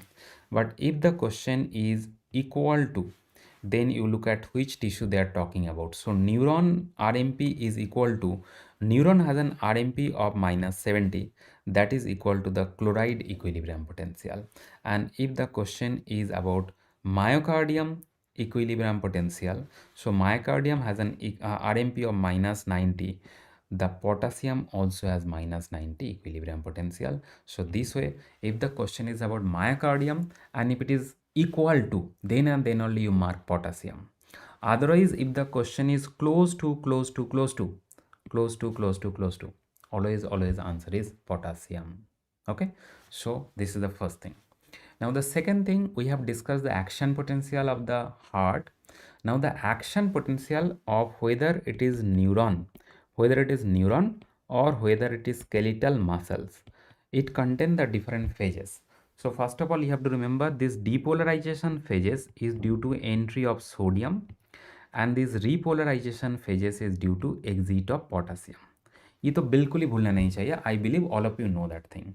Sometime question is also asked, what about this after hyperpolarization? After hyperpolarization means the part of the repolarization which is going below the resting membrane potential. So after hyperpolarization is also due to exit of potassium, but this is due to slow closure of the potassium channel, because of which the potassium exits continue from the cells, and that is causing the after hyperpolarization. Okay, so this way you have to remember that depolarization is sodium dependent, whether it is neuronal action potential or skeletal muscle action potential. So bottom line ये हो गया कि action potential of myocardium, skeletal muscle and neuron. Action potential of myocardium, which we have already discussed, skeletal muscle and neuron. तीनों में the ion which is responsible for action potential is sodium, fast sodium through voltage gated sodium channel. But nodal tissue action potential and दोनों tissue आपको ध्यान रखना होगा. Nodal tissue action potential phase 0. What was the ion? Nodal tissue action potential. What was the ion for action potential? Could you recall? Nodal tissue action potential phase 0. What was the ion? Phase 0 for nodal tissue. Nodal tissue action potential, we have discussed. Now you are making mistake. Nodal tissue action potential. Action potential, not the pre-potential. Again you are doing mistake. Nodal tissue action potential phase 0, बार बार बोल रहा हूँ, इसीलिए MCQ में mistake होता है ना आपका. Phase 0 बोल रहा हूँ. Nodal tissue action potential, I am not saying pre potential slowed sodium, yes calcium. So please remember, nodal tissue action potential and smooth muscle action potential, the ion which is responsible is calcium ion. भूलोगे नहीं? पक्का? Okay. So neuron, skeletal muscle and myocardium, तीनों में कौन सा? Neuron, skeletal muscle and myocardium, तीनों में कौन सा? which ion is responsible for action potential? Sodium ion. What type of sodium? Fast sodium through voltage gated. But smooth muscle nodal tissue action potential is calcium ion. Okay, don't forget. Okay, now coming to neurophysiology, certain receptor, touch receptor. Now ये touch receptor में से first of all you remember that there are certain touch receptor which are known as the rapidly adapting receptor. इसका नाम याद करो. Okay, Pacinian, pack my hair, remember like this. They are rapidly, pack my hair, rapid. Okay, they are the rapidly adapting touch receptor, pack my hair. And slow adapting touch receptor means Merkel's, Ruffini's and free nerve ending. Now इसमें से the question which has been asked multiple time in your MCQ, that receptor for rapid vibration detection is Pacinian corpuscle. Receptor for deep pressure, ये दोनों ही आपका FMG का question है. Receptor which is present detection of the deep pressure is Pacinian corpuscle. Meissner corpuscles is a receptor for slow vibration and moving touch on screen. And hair end organ is again for moving touch. It is again for moving touch on screen.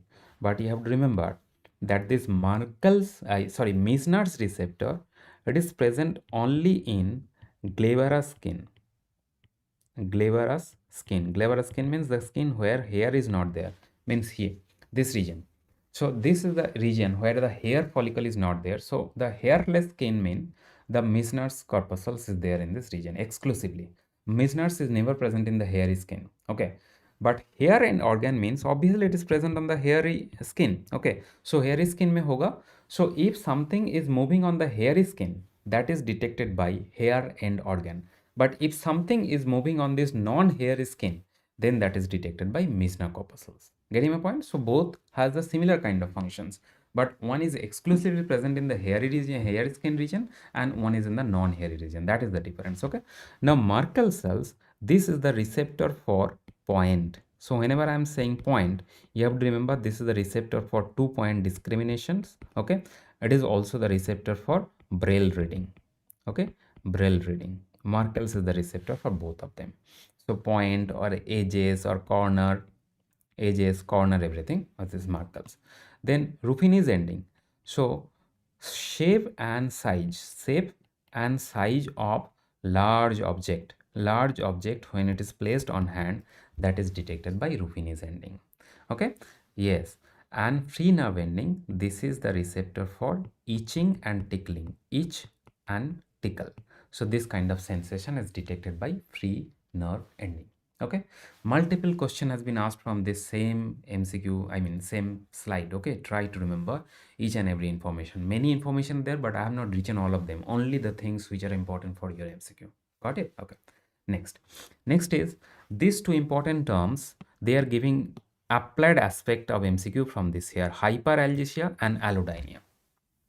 Suppose I am giving you a stimulus which is supposed to causing pain. Okay, but you are feeling huge amount of pain, excessive pain in a little pain stimulus, then that is known as the hyperalgesia. So hyperalgesia means you are getting exaggerated response. You are getting exaggerated response in response to a noxious stimulus. Means stimulus which is supposed to produce pain, it is giving excessive amount of pain to your body. That is hyperalgesia. And allodynia means It is an normally innocuous stimulus. Innocuous stimulus means if I touch you, if I give touch sensation, are you going to feel pain? Answer is no, because it's a touch. It's an innocuous stimulus. But even after giving the innocuous touch, if you are feeling pain, then that is known as the allodynia. Question will be given like this: a person is taking bath with lukewarm water. In winter, we take bath with the lukewarm water. But if you are feeling pain in the whole body in response to the bath in the lukewarm water, then that is allodynia ho raha hai. If I am giving touch, light touch, okay, you are getting pain, that is allodynia. But if I am giving pain, but you are feeling that excessive pain, little pain you are feeling excessive, then that is hyperalgesia. Okay, so this is important. Okay, now certain single liner from the CNS. First vibration sense is detected by, just now we have discussed, this is Pacinian. Okay, corticospinal tract crosses at the level of lower medulla was the answer. Lower medulla was the answer in your choices, or you can write down ki spinomedullary junction. Spinomedullary junction. Okay, then which structure connected the Broca and Wernicke area? All of you know this is the arcuate fasciculus. Arcuate fasciculus. Okay, now this is one important. Recently they have asked you which part of the thalamus is related to motor control. So please remember, ventero-anterior and ventrolateral nucleus is responsible for motor control, and ventero-posteromedial and ventero-posterolateral, VPL, ventero-posterolateral and ventero-posteromedial, they're responsible for sensory. So please remember, VAVL for motor, yes, VAVL for motor, and VPM, VPL for sensory. Okay, now resistance against passive stretch, whenever this passive word is used, your answer will be this is tone. Resistance against passive stretch is known as tone. An active force generated by muscle against resistance, and it is active, it is known as the power of the muscle. So power and tone, they are different. Power means when the muscle is contracting according to their action against the resistance, okay, active contraction. And when the muscle is not contracting but you are feeling the resistance, then that is known as the tone of the muscle. Passive is the resistance, is the tone, and active is the power. Okay, now again this is a difficult topic, but they are asking question in FMG also, that reward center and punishment center. Reward center means you have to remember medial forebrain bundle. But if that is not given in the choices, what was given in your MCQ? Ventral tegmental area and nucleus accumbens. So this ventral tegmental area was given in your MCQ, but medial forebrain was given in NEET PG MCQs. So both are reward center. Okay. And punishment center, only one name you remember for today: aqueduct of Sylvius, periaqueductal gray matter. So PAG area. Gray matters in and around the central gray matter, that is the aqueduct of Sylvius के चार पास में जो gray area, that is known as the periaqueductal gray matter region, that is the punishment center. ठीक है, so ये हो गया आपका न्यूरोफिजियोलॉजी का जो most important thing. Now you know कि certain GLUTs and SGLT in every physiology classes I put this table because this is one of the important thing. But previously we have to remember first of all that all these things, they are the secondary active transporter. Okay, and all these glutes which are written here, they're the facilitated diffusion, right? So already we have discussed this thing, this SGLT1 and 2, where they are located, PST and PCT, glucose absorption, we have already discussed.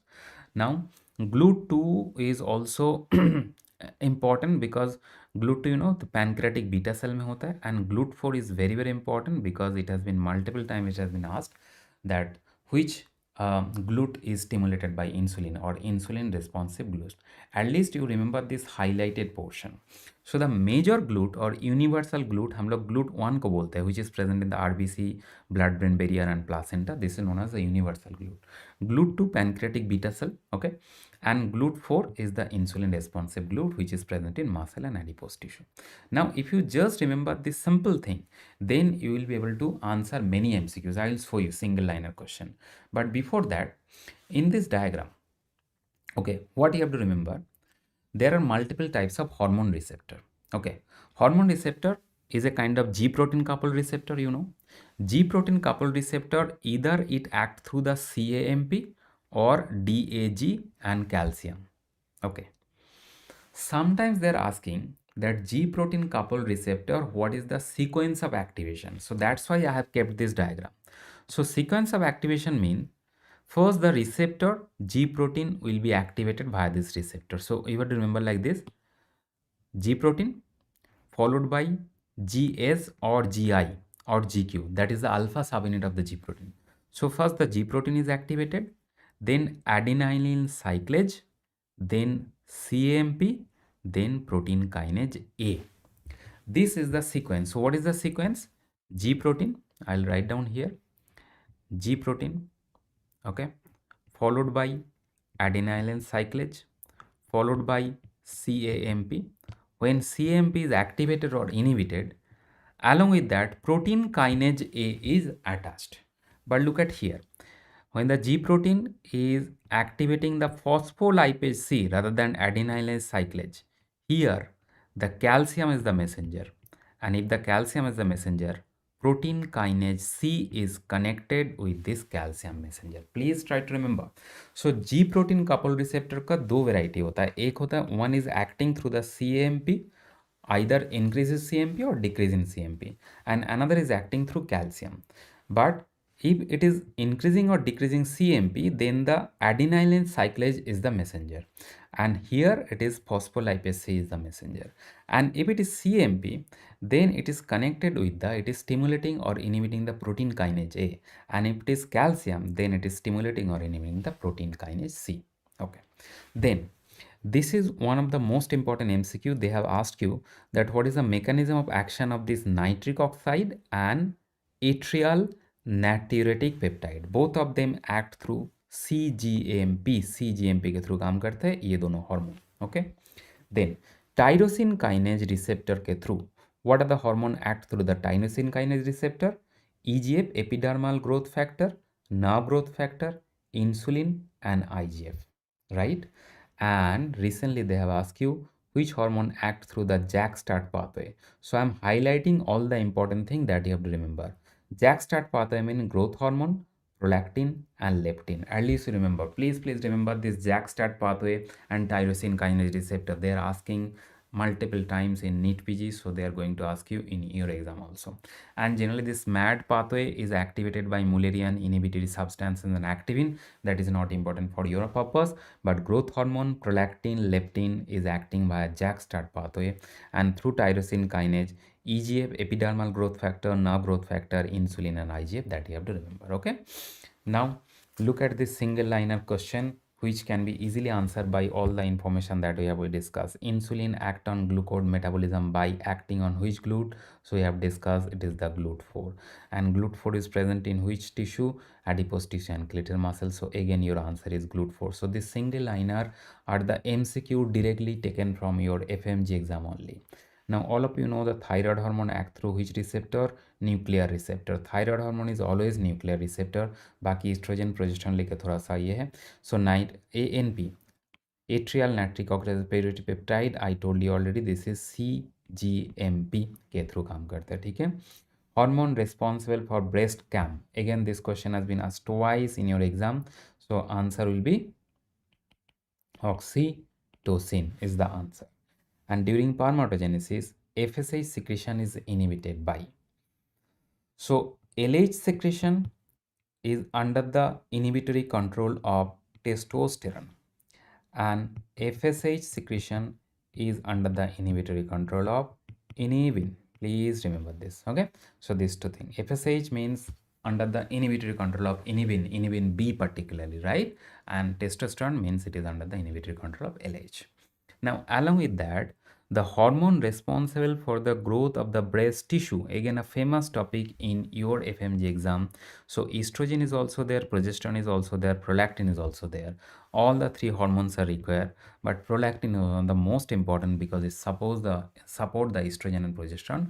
But estrogen is mainly required for the ductular development, E for D, and progesterone is mainly responsible for alveolar system development, and prolactin support both estrogen and progesterone. Okay, now in primary hypothyroidism, what happens? All of you know that T4 decreases and TSH, TRH both increases. Okay, why you have to remember? Because there is something called secondary hypothyroidism. Secondary hypothyroidism means the main problem is decrease in TSH. Now if there is decrease in TSH, there will be decrease in T4 also, but because T4 is not there, what will happen to TRH? TRH increases. So look at this picture. They will give you the value of this T4, TSH, TRH, and you have to identify whether it is primary hypothyroidism or secondary hypothyroidism. Primary hypothyroidism means problem is where? Problem is at the level of thyroid. Secondary hypothyroidism means problem is where? Problem is at the level of pituitary. And tertiary hypothyroidism is also there. Tertiary hypothyroidism. Tertiary hypothyroidism means problem is at the level of hypothalamus. So if the problem is at the level of hypothalamus, okay, so what is going to happen? First of all, the hormone that is going to reduce is the TRH. First TRH reduction over. If the TRH is reduced, so TSH will not be there secreted. If the TSH is not secreted, then T4 will also decrease. So in all the cases, T4 is less. That's why it is a hypothyroid case. But TSH is different, TRH is different, and depending on this TSH and TRH level, we can easily identify whether it is primary, secondary, or tertiary. Okay, so this is all about endocrine. So this is last part of the endocrine. So the Sertoli cell functions and the Leydig cell functions, which I have seen that it is asking multiple times. So Leydig cells is for production of the testosterone, and we already discussed it is under the influence of LH, right? And Sertoli cells, it's from the blood testis barrier. It's an MCQ. Okay, it's an MCQ, blood testis barrier formation.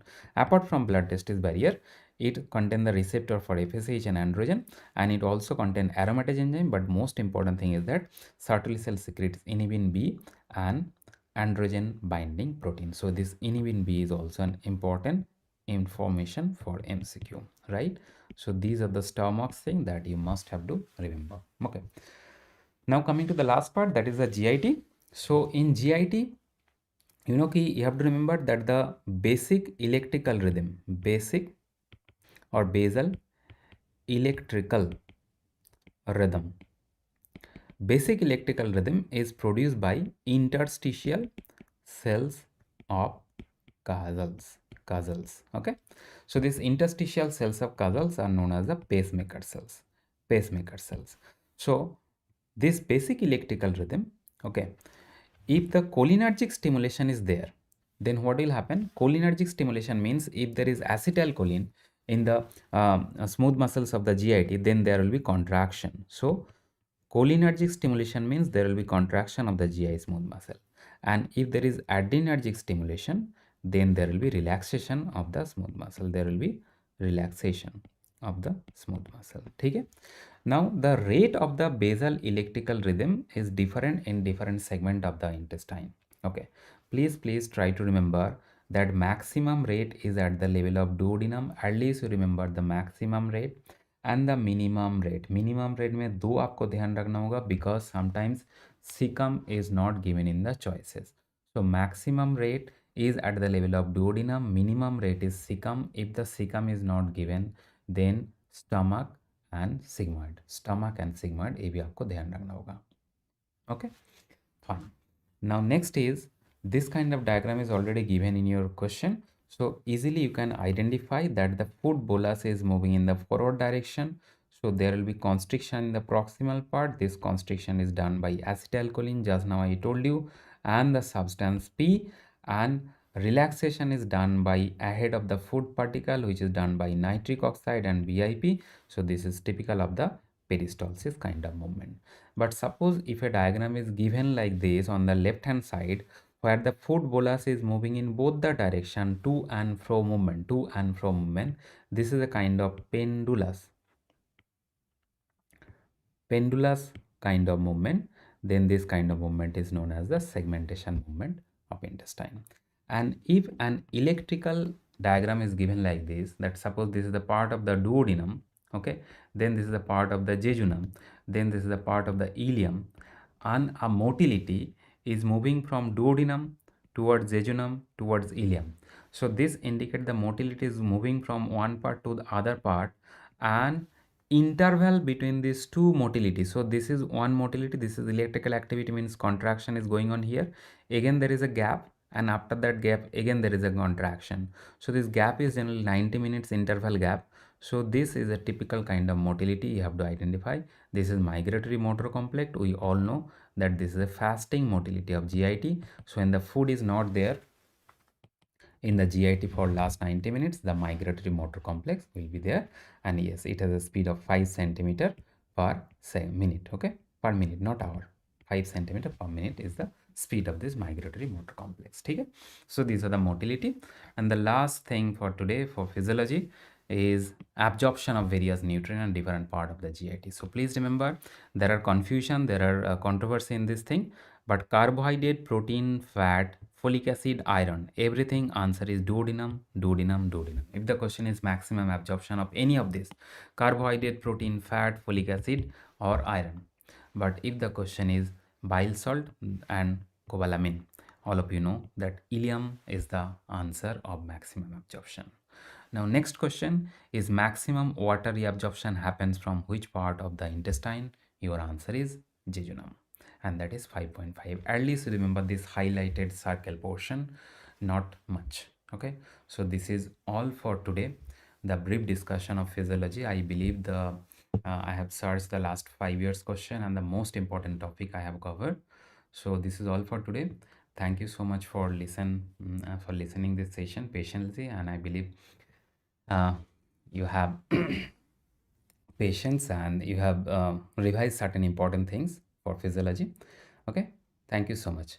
Segmentation movement is known as the pendulous movement, true and fro movement, or non-propulsive movement. Okay, thank you so much. Thank you so much. Take care. Bye bye. Good night.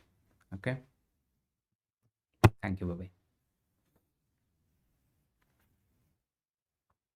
धन्यवाद.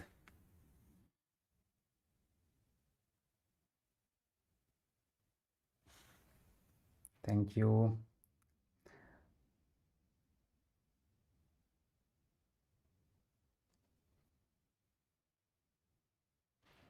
Anything else?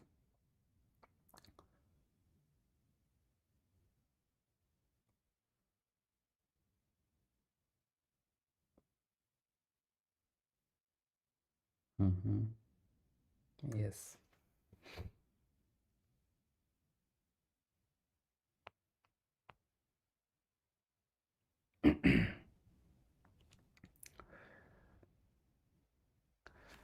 Best motility, maximum motility is the segmentation movement, not the best motility. Maximum motility in the GIT is always the segmentation in fed state, and in fasting MMC.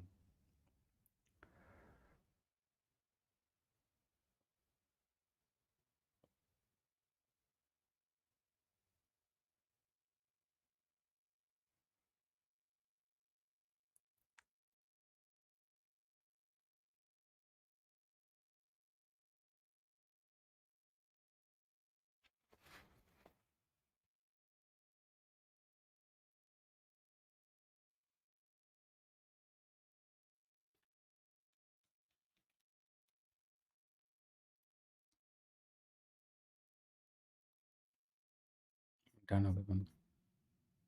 Hmm.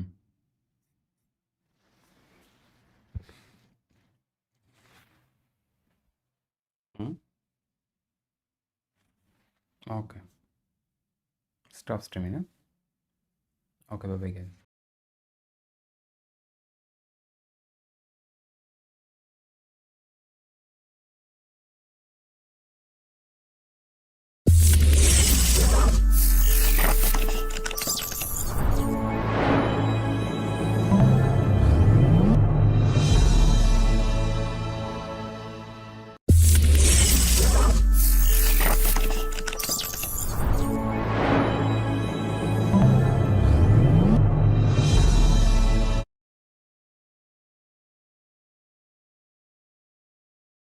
Okay, guys, so if you can hear me out loud and clear, then just tap or chat yes in the chat box, and we can get going for today's session. Happy Pongal to everybody, happy Lodi to everybody. And I think we persisted with our promise of making these sessions very crisp, very precise. Like you just attended the physiology section and I was listening to it. It was like super high yield, and all the important questions that have been asked are like being catered to. So I'll also try to follow in the footsteps of Dr. Soman, and I'll keep it crisp and to the point. I know that you are tired and you've been working since morning and it's almost like 12 hours that you've been studying. But then that is what we are yearning for, right? Pushing our limits and going up to that 13 or 14-hour mark. So yes, good morning. Let's get started for the current medicine section.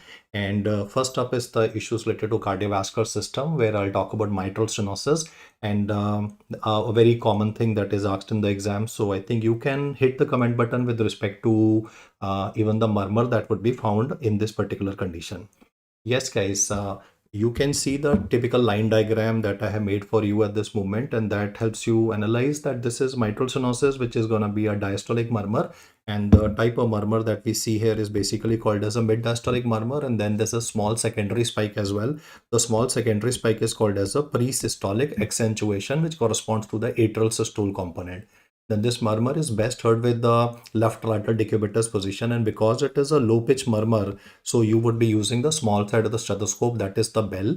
And in the previous session, what they've asked is the severity of mitral stenosis. So I want you to remember two things. One is that if I zoom into this diagram, you can see that the severity of mitral stenosis is inversely related to the S2 and the opening snap gap.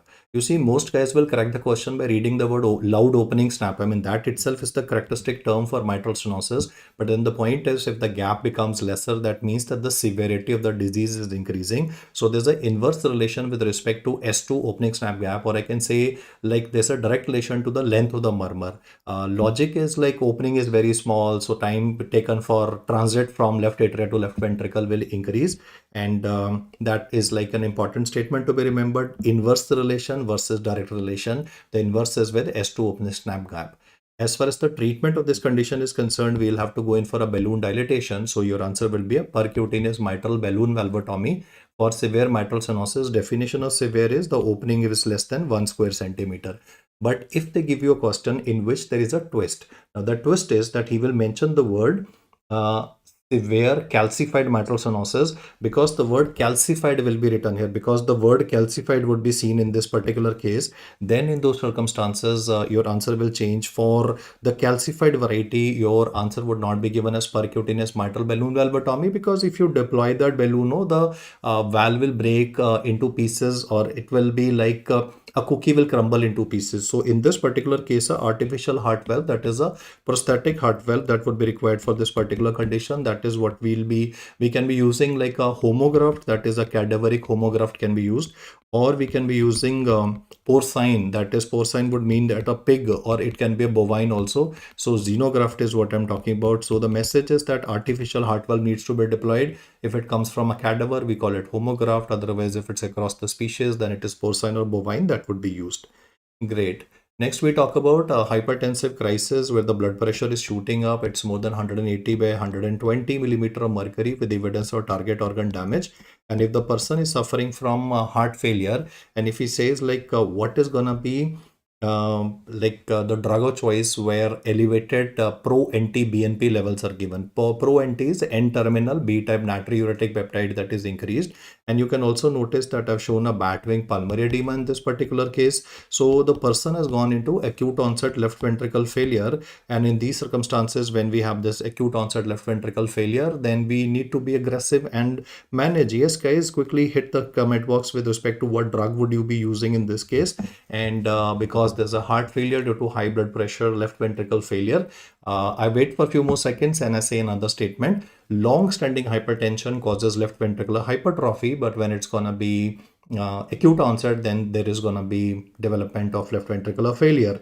So the point in this particular case is that when it comes to LVF in a person, it's gonna be NTG, that is nitroglycerin will be used for any cardiac emergency here. Yes, guys, great. Nicardipine is for the next question, that is posterior reversible encephalopathy syndrome, where the MRI of the patient will be showing evidence of cerebral edema. Most of the time the question will say that the person became unconscious due to high BP, and there is evidence of cerebral edema in the occipital lobe, in the parietal lobe of the patient. So especially like if it's the word posterior and he says person went into hypertensive encephalopathy, what drug would be used in those circumstances? Then for neurological ones, the answer would be given as nicardipine. So yes, guys, the tempo and the motto is that you don't feel tired, right? The objective is to keep on pushing your limits, and these are the only few days that will matter. No, सोते तो रोज ही हैं, है ना, रोज ही सोना होता है, रोज ही relax करना होता है, बट आज हम 1.5 hour एक्स्ट्रा एफर्ट पुट कब करेंगे, that's gonna be the main focus of today's discussion. So yes, for neuroemergency it is nicardipine. Even if he says hemorrhagic stroke, it's gonna be nicardipine. But for acute ischemic stroke in a patient, if the BP of the patient is like 200/100, again it is a calcium channel blocker, nicardipine, that would be used. So 3 times in neuroemergencies nicardipine will be used. Nimodipine is for answer for subarachnoid hemorrhage, don't answer that here.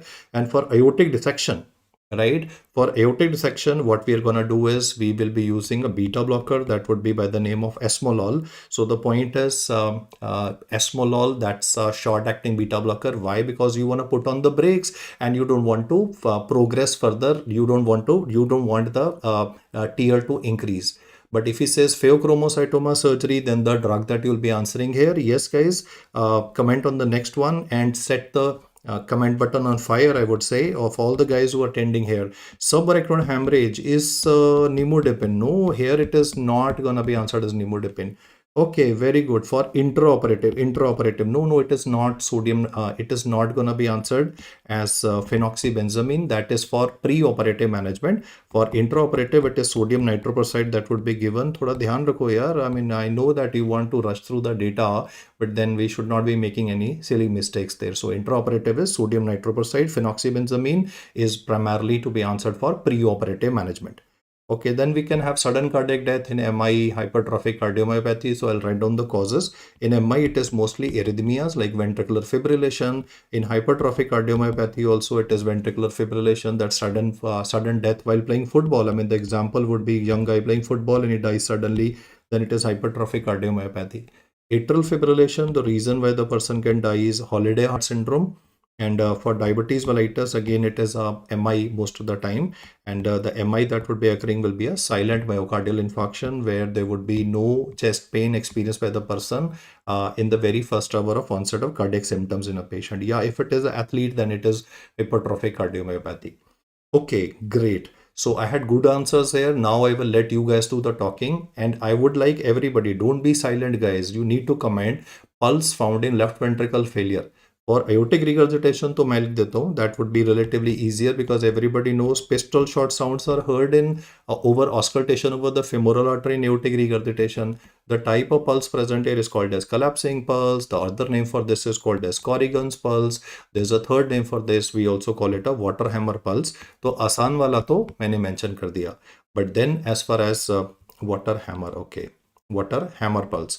So the asan wala I mentioned for left ventricle failure, your answer would be given as yes, left ventricle failure. What's the nature of the pulse?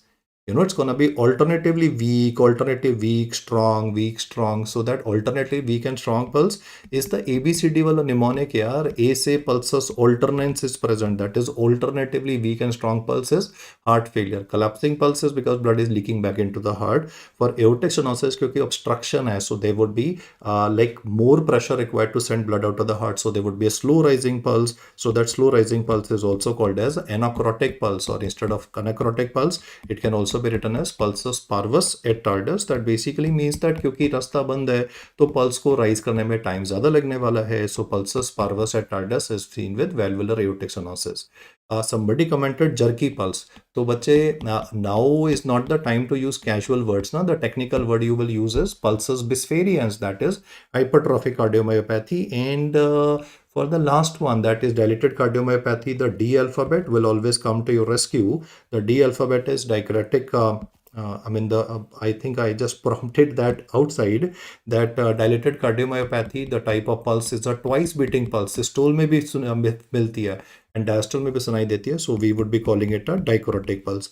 Great. So we have revised the ABCD of pulse at the moment, but मैंने mnemonic से ABCD से नहीं किया because in exam they'll not give you in a mnemonic वाला format now. So that is why I decided to write the conditions and then ask you regarding the type of pulses, and I hope that you were able to secure this very correctly. Then is regarding the types of murmurs that we'll be getting in a patient. Then mid-diastolic murmur, there are total of 3 conditions where we get it. And similarly for early diastolic and murmurs also there are 3 of them that we'll be getting. So the names are CAM, that is very good. Carey-Coombs murmur, that is characteristic murmur of rheumatic fever. Then alphabet A will be for Austen-Flint murmur. The condition behind which Austen-Flint murmur is severe aortic regurgitation, where we also spoke about pistol shot sounds on auscultation over the femoral artery. And then M would be the universal mitral stenosis in this patient. As far as early diastolic is concerned, I'll be testing your knowledge for Graham Steele in like about 1 minute from now. And then there's aortic regurgitation and pulmonic regurgitation of the mild variety. So at this moment, what you are noticing is that it's very simple. Just get the mnemonic CAM versus GAP right, and you sorted as far as diastolic murmurs are concerned. Now, what is the commonest heart disease that is seen in a patient with Turner syndrome versus Down versus Noonan versus congenital rubella syndrome? I will start, you guys have to start commenting from the top. I'll take the easy one there. In congenital rubella syndrome, eyes are defective, ears are defective, heart is defective, and one of the heart defects that we see is a patent ductus arteriosus. Yes, the commonest heart disease that is seen with the Turner syndrome is bicuspid aortic valve. Very good. For Down syndrome, yes, guys, Down syndrome, it would be atrial septal defect. Very good. Bicuspid aortic valve. For Down syndrome, it is like usually a atrial septal defect that would be common. Yeah, I mean, AST of the, I mean, most of the time they want to hear this variety, no? The AST types they will be giving you, and then in the AST types you will be answering as uh, endocardial cushion defect would be present in these patients. So it is most of the time it's gonna be like the types of AST that would be described. And for Noonan syndrome, this is a variant of Turner syndrome only, na? So for Noonan syndrome, it would be pulmonic stenosis that would be present. So great, guys. 4 standard answers for the common heart diseases that is found in these syndromes. And aortic stenosis is something that we get in extreme age groups, that is pediatric and geriatric age group. Then sir did talk about JVP waves just a little earlier, so I'll just rush through these. Large A waves are found in obstructive lesions of the right side of the heart, like tricuspid stenosis, pulmonic stenosis, and pulmonary artery hypertension. Then Canon A waves are seen with respect to 2 conditions: AV dissociation, that is ventricular tachycardia, and complete heart block in a patient, that is AV dissociation is the word here. If there is a tachy given in a question, then answer it as VT. If he says bradycardia, then it's gonna be complete heart block. Absent A waves is for atrial fibrillation. Absent Y descent, I would let you guys to comment. And yes, guys, the remaining 2 ones. Yes. Continue, guys. For absent Y descent, the point is there's a Y descent which is not happening. The filling part is compromised, so the answer would be cardiac tamponade. And absent X descent would be seen with respect to tricuspid regurgitation in a patient. So I think we are sorted as far as the JVP findings are concerned. Next are questions for window period for thrombolysis. That would be for the following conditions. So I mentioned 3 of them simultaneously. For a STEMI, that is a ST elevation myocardial infarction, you should be doing thrombolysis within. Yes, guys. What is the window period? For acute ischemic stroke, 4.5 hours is the answer. Upper limit is 6 hours. Within how much time would you be doing thrombolysis in a case of ST elevation myocardial infarction? Yes, guys. No. Here the window period is from symptom onset. No, so the answer would be given as 12 hours. Do remember that window period is calculated from symptom onset, and this is not to be confused with the door to balloon time for a percutaneous coronary intervention, which would be within 90 minutes. And in a smaller center where we don't have a facility, then we do a door to needle time, that is thrombolysis, that is done with streptokinase or with other drugs that should be started within 30 minutes. So here the door is the door of the hospital now, but window period is always calculated from the symptom onset in a patient. So the answer there is 12 hours. 12 hours की सुबह 8 बजे किसी को heart attack हुआ तो रात के 9 बजे तक उसका थ्रोम्बोलाइसिस कर सकते हैं. But in the 12-hour period, if he comes, then you have to start treatment within 90 minutes. So there are 2 different things कि वो जब आया into the hospital, answer is 90 minutes. If it is gonna be from the symptom onset in a patient, then the answers would be as I've currently explained to you at the moment for ischemic stroke versus that of ST elevation MI. Okay. So we have this alcoholic standard question, alcoholic with a breathing difficulty. There is a alcoholic with a breathing difficulty. There's a irregular pulse with an average heart rate of about 140, and the guy is having crepitations also, which tells me that there is a finding of congestive heart failure coming up in this guy, irregular pulses, atrial fibrillation. So yes, guys, what would be the manifestation? He can develop all of the following except. So left ventricle failure, yeah, and in patients of atrial fibrillation, they can be clots. So the clots that are present in the left atrial appendage, they can be going into the brain of the person, they can be going into the intestinal circulation of the patient, but not cor pulmonale in this patient. Cor pulmonale is a condition where you would be having is a right ventricular failure due to a non-cardiogenic cause. We are talking about a cardiogenic cause at the moment. Na? If a right ventricle failure occurs due to, let me say, deep vein thrombosis, or if it is going to be cigarette smoking in a person, if it is a non-cardiogenic cause, that is when we say the word cor pulmonale. So the answer in this question would be option number B. The basic point is clots है ना heart में तो brain में भी जा सकते हैं और वो intestine में भी जा सकते हैं, but they will not cause a cor pulmonale. Cor pulmonale is non-cardiogenic congestive heart failure. So the answer is C. The next one is for this boy, he's 15 years of age and then he's having a poor school performance. There's a semi-purposive involuntary distal movements and there's a murmur in the patient also. So this would be a presentation seen with which of the following? Because he's mentioning the word pansystolic murmur is seen in mitral regurgitation. And along with that, there is involuntary movements which are also present here. So that means it is rheumatic fever that is talking about. And the major Jones criteria is syndrome chorea. That is why the answer in this question is option number A. And in case this question talked about KF ring or about hospitalizations for paracentesis, then I would have answered it as Wilson disease also. So I think you all picked it up very well on the basis of the word murmur given in the question and the description that the buzzword semi-purposive involuntary distal involuntary movements is going to be chorea. Moving to the next question, a low voltage ECG and a loud diastolic pericardial shudder. And you can also see calcification outside the heart. So this is going to be a feature of constrictive pericarditis. The main finding would be a pericardial shudder / pericardial knock. That's because of the calcification outside the heart of the patient. Then pistol shot sounds and Austen-Friend murmur we have already studied. That is aortic regurgitation. Caricombs murmur is rheumatic fever. And now, this is what I was asking you. Please comment in the chat box A versus B. Graham-Steele murmur is going to be encountered with respect to which of the two? Obviously, Graham-Steele murmur is related to pulmonic regurgitation. But then what is the trigger? The trigger is there is a severe pulmonary artery hypertension. It's a severe pulmonary artery hypertension which is contributing to a mild pulmonic regurgitation because of which thoda sa blood will be leaking in the heart. The thoda sa blood will be causing very little sound and this sound will die out very, very soon. So therefore the person will be having a early diastolic sound. So early diastolic murmur. And that's why like Graham-Steele murmur is an example of a early diastolic murmur as we studied in the mnemonic earlier. Now is absent X descent and a steep Y. Earlier I was saying absent Y, but this time the question is absent X and a steep Y descent in a patient. So this is what I can say seen with a valvular lesion. That's going to be characteristic. Yep, tricuspid regurgitation is the correct answer for this one. So all of these are like questions from the previous years that I've just summarized in a short form format before you. Moving to the next one, we have this girl. She's having joint pains with prolonged PR interval and a positive C-reactive protein. So he has CRP values, prolonged PR interval that tell me that he's talking again about rheumatic fever.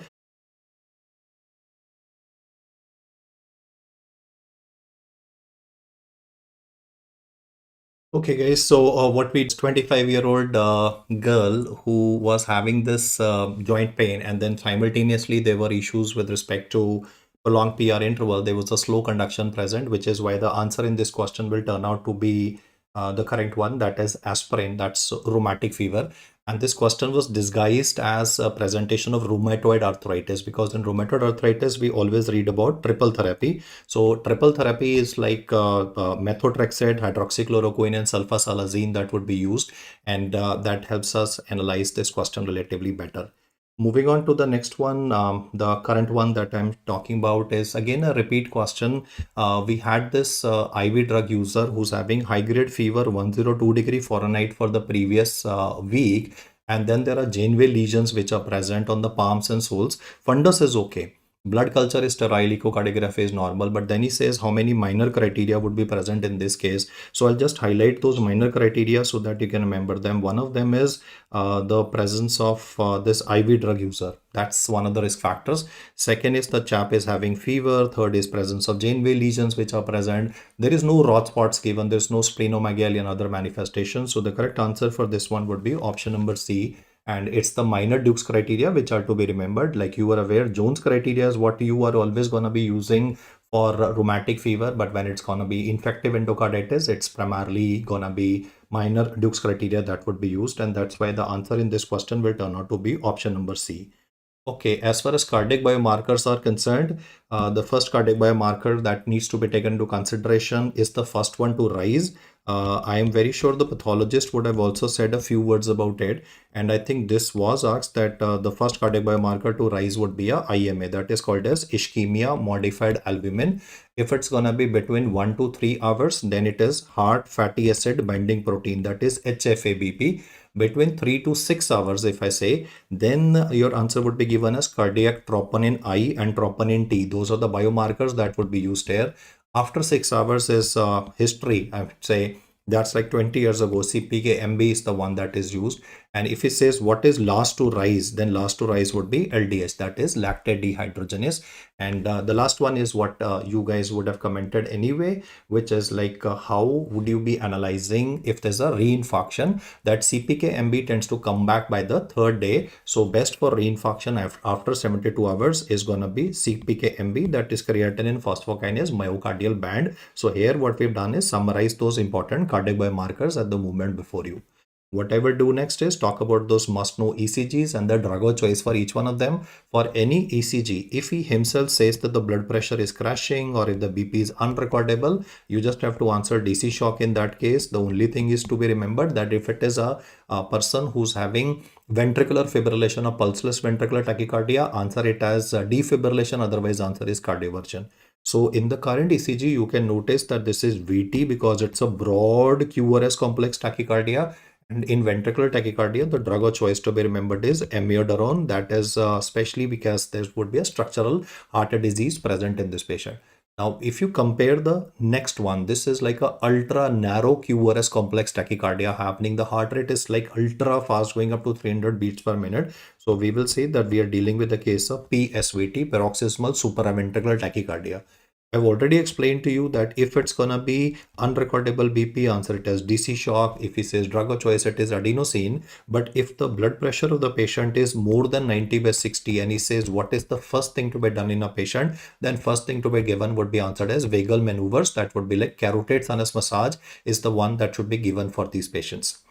In the subsequent ECG, you are noticing that variable RR interval. I mean, there is the variation with respect to the number of boxes between the R and the P waves are absent. So this is going to be atrial fibrillation. Again, the same story. If it's a recent onset atrial fibrillation, unrecordable blood pressure, it's going to be answered as DC shock. Otherwise, the first step in management of these patients is beta blocker.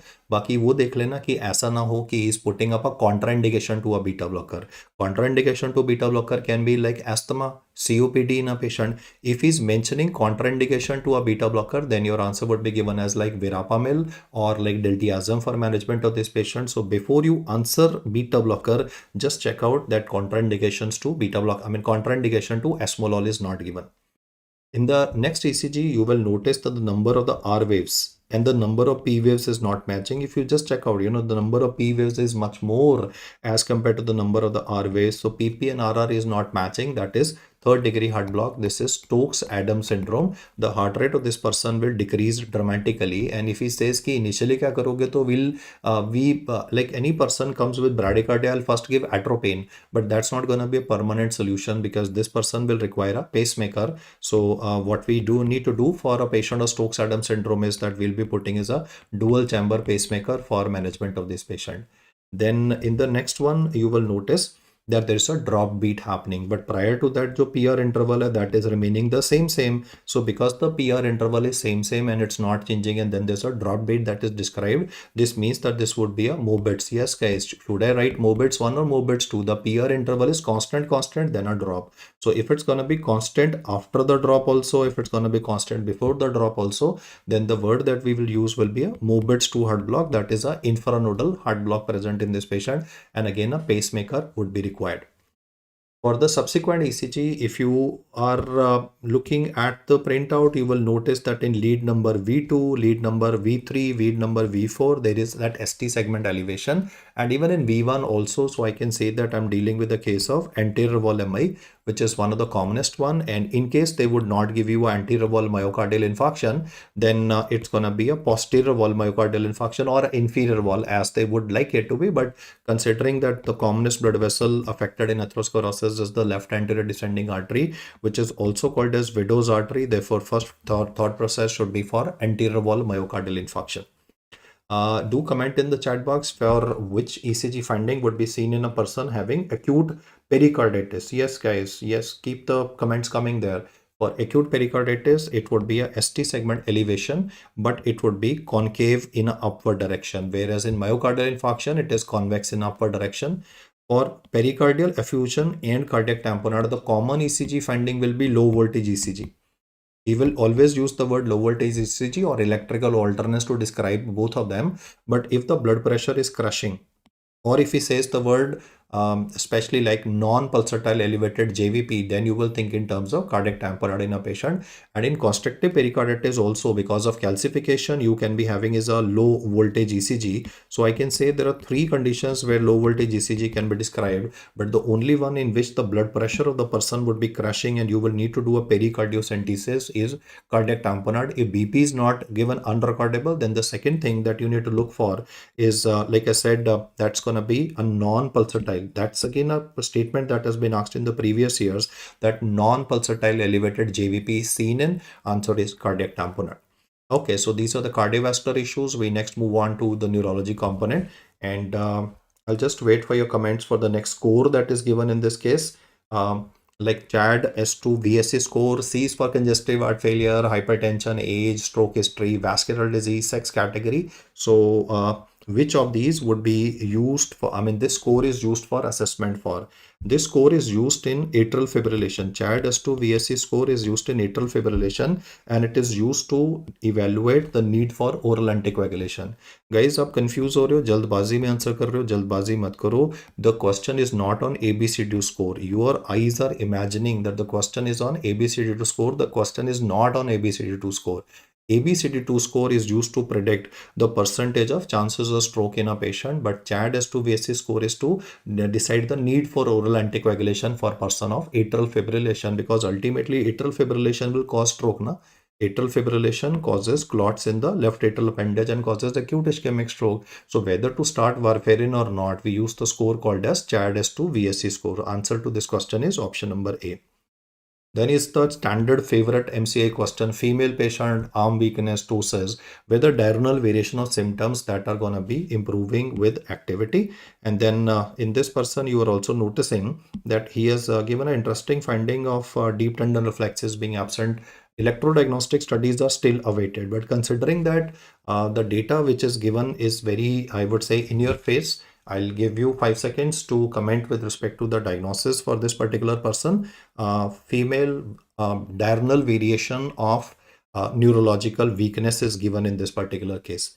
Yes, guys, the answer in this case is because the symptoms of the person are improving with activity. The word is improving with activity. That is why this cannot be myasthenia gravis. Myasthenia gravis will worsen with activity, but here it is improvement that is occurring. So the words have to be picked up very correctly. It is improving with activity and reflexes are absent now, whereas in myasthenia gravis reflexes are normal. Myasthenia gravis reflexes are normal and there is a worsening with physical activity, but in this case there is an improvement. That is why the answer is Lambert-Eaton syndrome in this patient. Don't go by female patient, look at whether there is a worsening or whether there is an improvement, and you will be able to get to the question correctly. Next is again a repeat question where CSF lymphocytes were given. but the sugar was normal and there was elevated protein with a short history given a patient having fever, headache, nuchal rigidity for 3-4 days. So considering that the CSF sugar is normal, our answer in this particular case with the remaining information given would be that of a viral meningitis or meningoencephalitis.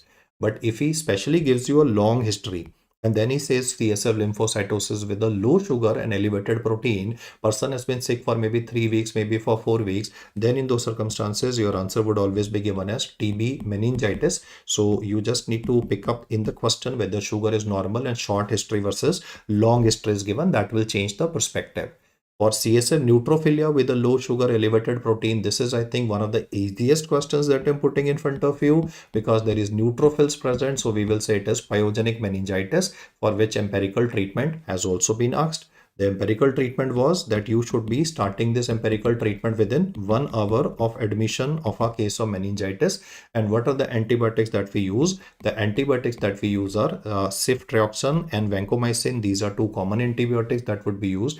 And within how much time they should be started? So within 1 hour of admission, because meningitis is not a chota mota illness. Now the person can actually die because 30% mortality is there. That's why the empirical treatment should be started. Then is empirical treatment of TB meningitis, where we have to give ATT. You're aware, according to the National Tuberculosis Eradication Program, for extrapulmonary TB, now treatment needs to be given for 1 year. And along with this, we also need to give steroids to the person. Steroids would be dexamethasone, that would be given for 6 weeks for this person. So TB treatment is 1 year and Dexona for 6 weeks. If it is herpes simplex encephalitis, then we shall be using acyclovir for management of this patient. If it is cerebral malaria, then this again you are familiar with. Artesunate would be given in cerebral malaria. Histidine rich protein 2 dipstick will be used.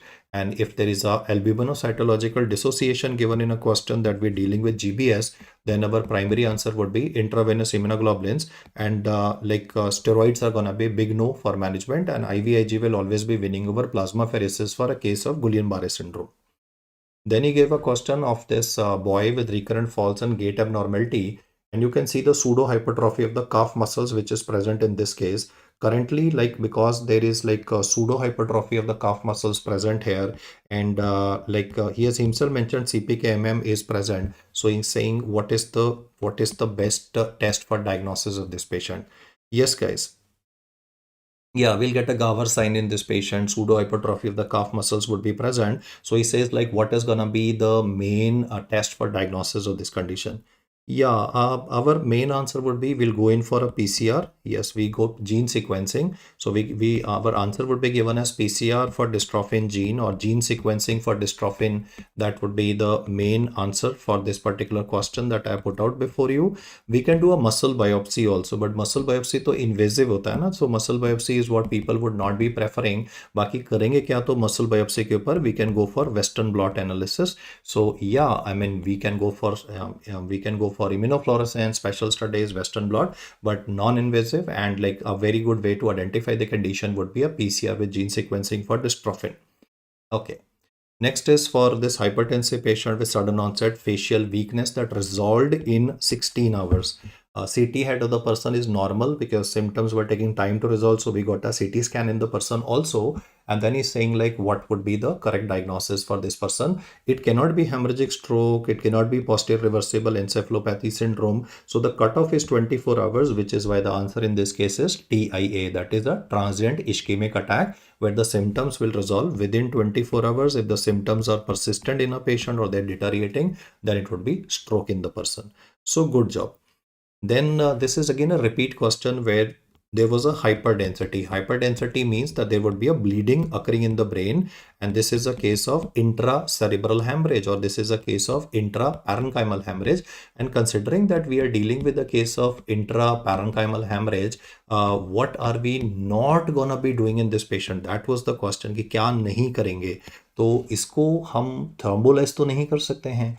If I do thrombolysis, the bleeding in the brain of this person will worsen. So the answer for this question where mannitol, alteplase, ventriculostomy and surgery are given because there can be malignant cerebral edema in these patients also. So we will not do thrombolysis for this particular person. The question is which of the following is not to be done for this case. Then is a must-have criteria for diagnosis of Parkinson disease. We have tremors, rigidity, akinesia, and akinesia, bradykinesia, and postural instability with a fascinating gait. But like, what is a must-have criteria that should always be present? Then the must-have criteria would be bradykinesia. We agree that there is like the earliest, if the question says what is the earliest motor manifestation of Parkinson disease, then it is okay. Then your answer is going to be given as resting tremors. But if he specifically mentions the fact that the person is having like must-have criteria, then it is bradykinesia that would be answered. So I've tried to focus on some important questions of the previous years, and now we'll talk about a overlap from surgery also. Peanuts. They love to ask about pancreatic neuroendocrine tumors. So what is the most common functioning pancreatic neuroendocrine tumor? ये वही वाला tumour होता है जिसमें Whipple's triad is present, where we have hypoglycemic symptoms. There's a documented hypoglycemia, and when the person will consume sugar, then hypoglycemia will resolve. So answer is insulinoma. But if he says the word non-functioning pancreatic neuroendocrine tumor, that means that now the tumor is producing a biologically inactive molecule. That biologically inactive molecule is pancreatic polypeptide. So it is PPOMA, though this is like more of a surgical part because we'll not deal with this. This is what the surgeon will have to operate upon because it will press on adjacent tissues. But non-functioning one is PPOMA. That is a pancreatic polypeptide because it does not produce any biological effects. If it is biological effects produce insulinoma. Then is the most common functioning pituitary adenoma. If the question is what is the functioning, if he says what is the functioning pituitary adenoma, then functioning pituitary adenoma would always be given as a prolactinoma. Prolactinoma, we will be using bromocriptine or we can be using cabergoline for management of this patient. But sometimes we can be having a non-functioning pituitary adenoma as well. Now this non-functioning pituitary adenoma, it will just produce a mass effect. And because of this mass effect, it can contribute to rather features of hypopituitarism in a patient also. So the point is, if it's a non-functioning tumor, the size of the tumor, when it will increase, it will cause local damage and it will cause hypopituitarism. Why that you should know is because traditionally you read about hypopituitarism with Sheehan syndrome, na? Lekin I am saying that even without a Sheehan syndrome, you could be having is a damage to the pituitary primarily because of a non-functioning adenoma. Then investigational choice for pancreatic neuroendocrine tumors would be a gallium-68. Dotatate, PET CT scan. Yes, guys, this is the standard answer to be given, though I agree that the surgeon might have said something different like somatostatin scintigraphy, but according to the latest guidelines, it is gallium-68 dotatate PET CT for all pancreatic neuroendocrine tumors and even for pheochromocytoma. Even for pheochromocytoma, don't answer MRI, it is gallium-68 dotatate PET CT scan that would be used. Then is that triad of D's, dermatitis, depression, diabetes mellitus would be seen in which pancreatic neuroendocrine tumor? Then your answer would be given as glucagonoma because glucagon will be causing high blood sugar. That is why diabetes is occurring. There is a concomitant dermatitis. In fact, there's a fourth D here also, that is deep vein thrombosis incidence is also increased in these patients. So the only thing is a tumor of the pancreas that can cause diabetes mellitus like values, fasting more than 126 to our values more than 200 is glucagonoma. Then is screening test for acromegaly, investigational choice for acromegaly. Screening test is IGF-1, somatomedin ka level. It is insulin-like growth factor 1. If he says investigational choice, then we will have to go for a glucose test. Like in this particular case, the peculiarity is that I'm not discussing diabetes. I'm saying acromegaly, but we do a glucose challenge test. And he will say failure to suppress growth hormone production because the tumor is not going to respect physiology. For these patients, initially, I would like to shrink the tumor and then plan a transphenodal surgery. So what medicine will be given to shrink the size of the tumor? Lanreotide.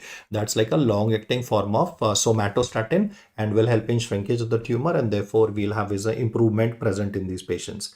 Yes, great, great. I think a lot of good comments coming up there with respect to lanreotide as the initial treatment.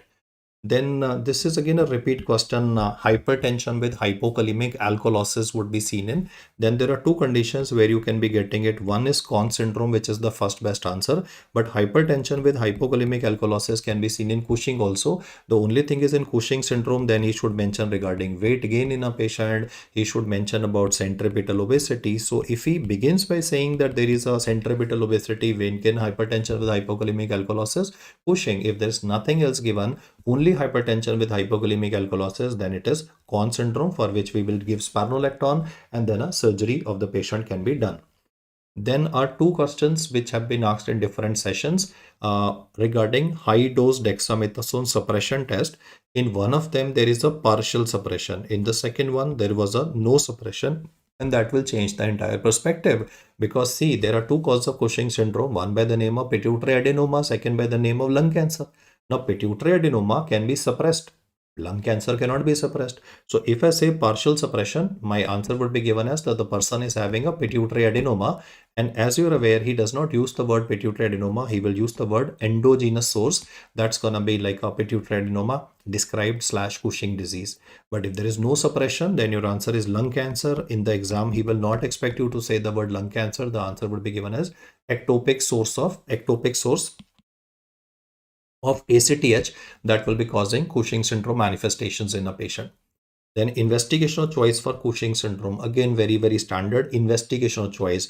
Then it would be a midnight salivary cortisol. If he says what is the first thing to be done, your answer would be 24-hour urinary cortisol. But if I say the word investigational choice, then it is midnight. I mean, normally cortisol levels are least at like 12 o'clock in the night, no? So that is why the answer here would be a midnight salivary cortisol. Then is carcinoid syndrome. Again, that's again one question that always is put up. Investigational choice for carcinoid, because this would be producing 5-HT derivatives. So I'll be going ahead with the 24-hour urinary 5-HIAA levels, that is hydroxyindole acetic acid levels. And the only word of caution is that don't answer 24-hour urinary cortisol for investigational choice for Cushing, which would be a screening test.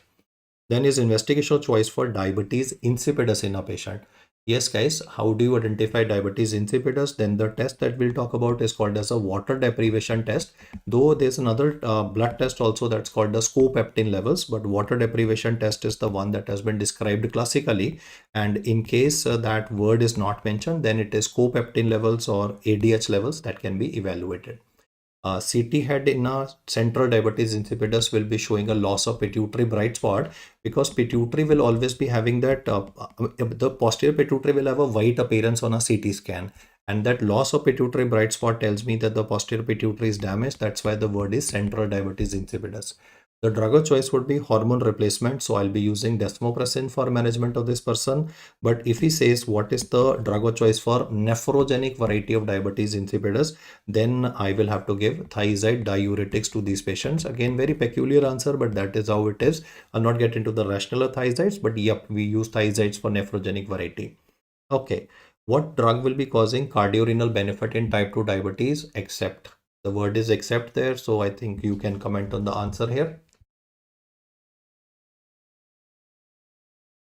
Very good, very good. Yes, cardiorenal benefit would not be seen with rosiglitazone. Rosiglitazone will increase the incidence of heart failure. Even I saw the pharmacologist discussing about it. Okay, so now we'll talk about shortness of breath. Three questions on shortness of breath with drop in saturation. In the first one, he is himself mentioning JVP is elevated, dilated right ventricle. So right ventricle failure is given. In the second one, you can notice again shortness of breath is given, but then there is mention of petechiae on the chest wall of the person. Altered sensorium is given in a question. So the answer in both of them will change. If you are having sudden onset shortness of breath in a hospitalized patient and findings of right ventricle failure are developing, that means that the person would be having clots developing in the leg veins. And these clots would have then gone into the heart, and they would contribute to development of pulmonary thromboembolism in a patient, for which thrombolysis would be required. But if he mentions patient admitted after trauma with altered sensorium and petechiae also given, that in he's talking about GERD criteria, G word, they are used for diagnosis of fat embolism syndrome in a person. So the answer of yours would dramatically change. And in this case, then you will say fat embolism syndrome. And the third one is of shortness of breath after central line insertion. I give you two options, air embolism and pneumothorax. Air embolism and pneumothorax. Yes, guys. Central line insertion, air embolism versus pneumothorax. Yes, I think most of you would have answered this correctly. If you put a central line, must always do a basic, check X-ray to identify the central line is in place. Otherwise, pneumothorax is one of the biggest complication.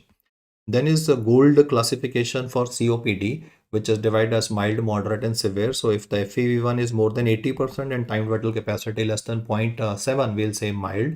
Then for gold 2 or moderate variety, the FEV1 should be between 50 to 80%. If it is between 30 to 50%, it is severe. That's the point to be remembered, because there's another one, very severe. So a lot of people answer very severe is less than 30, whereas severe is less than 30, whereas very severe, it is 30 or lesser is very severe. So the point to be remembered is only that if he specifically mentions this, that FEV1 of a COPD patient is between 30 to 50%, then it is gold 3 or severe COPD, as you can see. And then we use categories for, like, group categories for management of this person. So the drugs that are used are same as what we'll be using for management in asthma, that is LABA, LAMA, and inhaled corticosteroids in a patient. But there are three groups, that is like LABA can be used, then we can combine LABA with LAMA, and then we can be adding inhaled corticosteroids based on sputum eosinophil levels. If the sputum eosinophil levels are elevated, then in these circumstances, inhaled corticosteroids would be added. In simple English, I can say like this: we can start the patient on LABA. If there is no improvement, I can be adding LABA plus LAMA. And if there is still not improvement, then what I can do is I can add a third one, that is LABA, LAMA, and then is inhaled corticosteroids, or ICS, would be used for management of these patients based on the sputum eosinophil values, which should be more than 300 for management. Then is asthma step-up therapy. In asthma, like, the initial management would always be starting the patient on low dose inhaled corticosteroids and LABA as and when is required. But if the attacks are occurring on a regular basis, then you can take low dose steroids daily. If he gives a question low dose is not working, you will upgrade to medium dose steroids and LABA daily. Don't increase the dose of LABA. Increase the dose of steroids in a patient. Because asthma is inflammatory disorder. If the person is not improving in spite of medium dose inhaled corticosteroids and LABA, then he's asked what is the next step in the management of this person.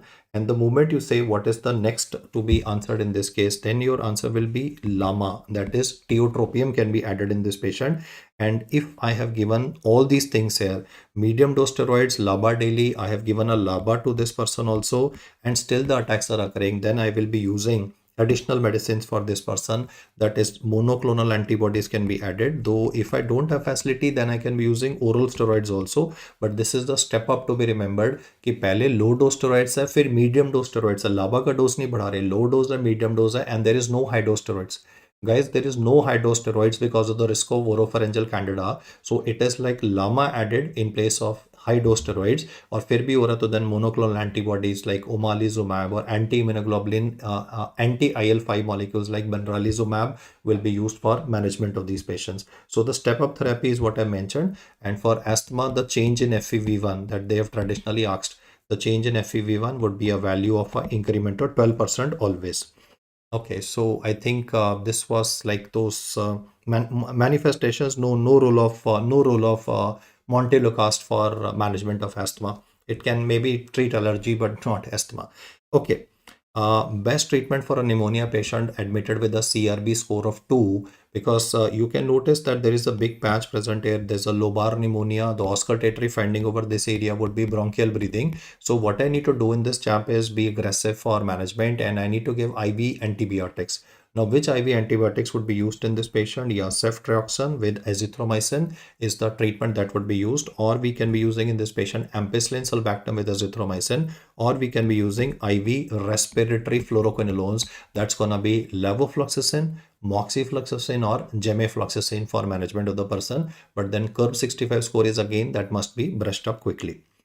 Then is this standard question on COPD exacerbation with PCO2 always elevated. So we will always go for NIV, that is non-invasive ventilation. Remember, only number one indication for non-invasive ventilation is acute exacerbation of COPD in a patient. Now check out the next ABG. pH is also less, PCO2 is also less, and bicarbonate is also less.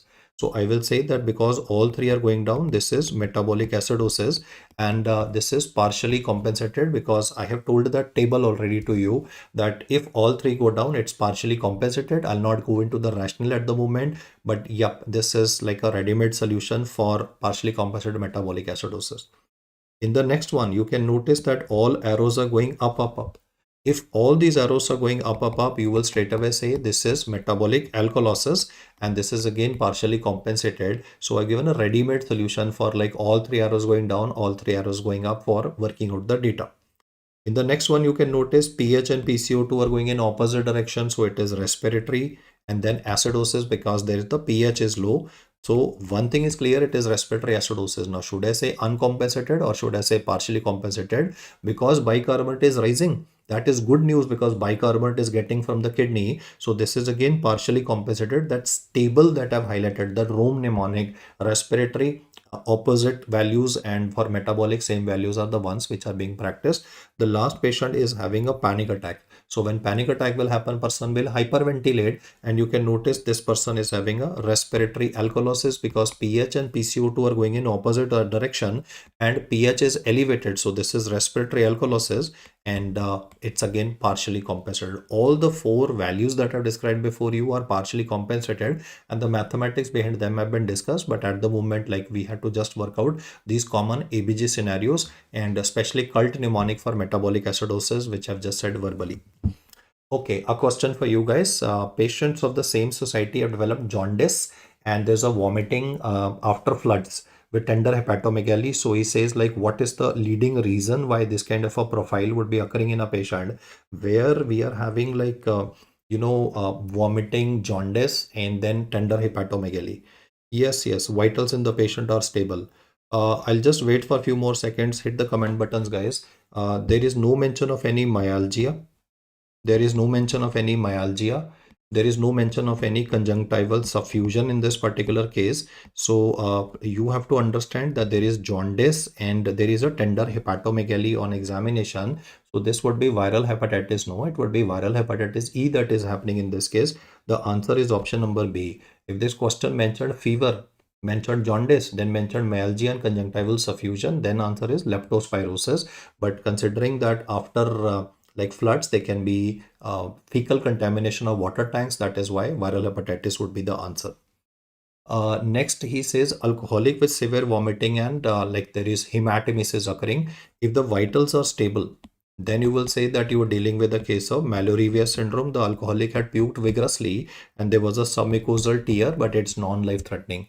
But if the vitals are unstable, BP is crashing, and there's a splenomegaly present, that means that the person is having portal hypertension, and portal hypertension would mean that there is a bleeding esophageal varices in a person. So the point is, if vitals are stable, then it is Mallory-Weiss. If the vitals are unstable, it's a bleeding esophageal varices, and then is rebound tenderness present in a patient. That means the guy was having a peptic ulcer disease. That peptic ulcer disease can like explain the complications that are occurring in this person. But then the point is, there can be three possibilities, and overall the leading cause of hematemesis happens to be peptic ulcer disease.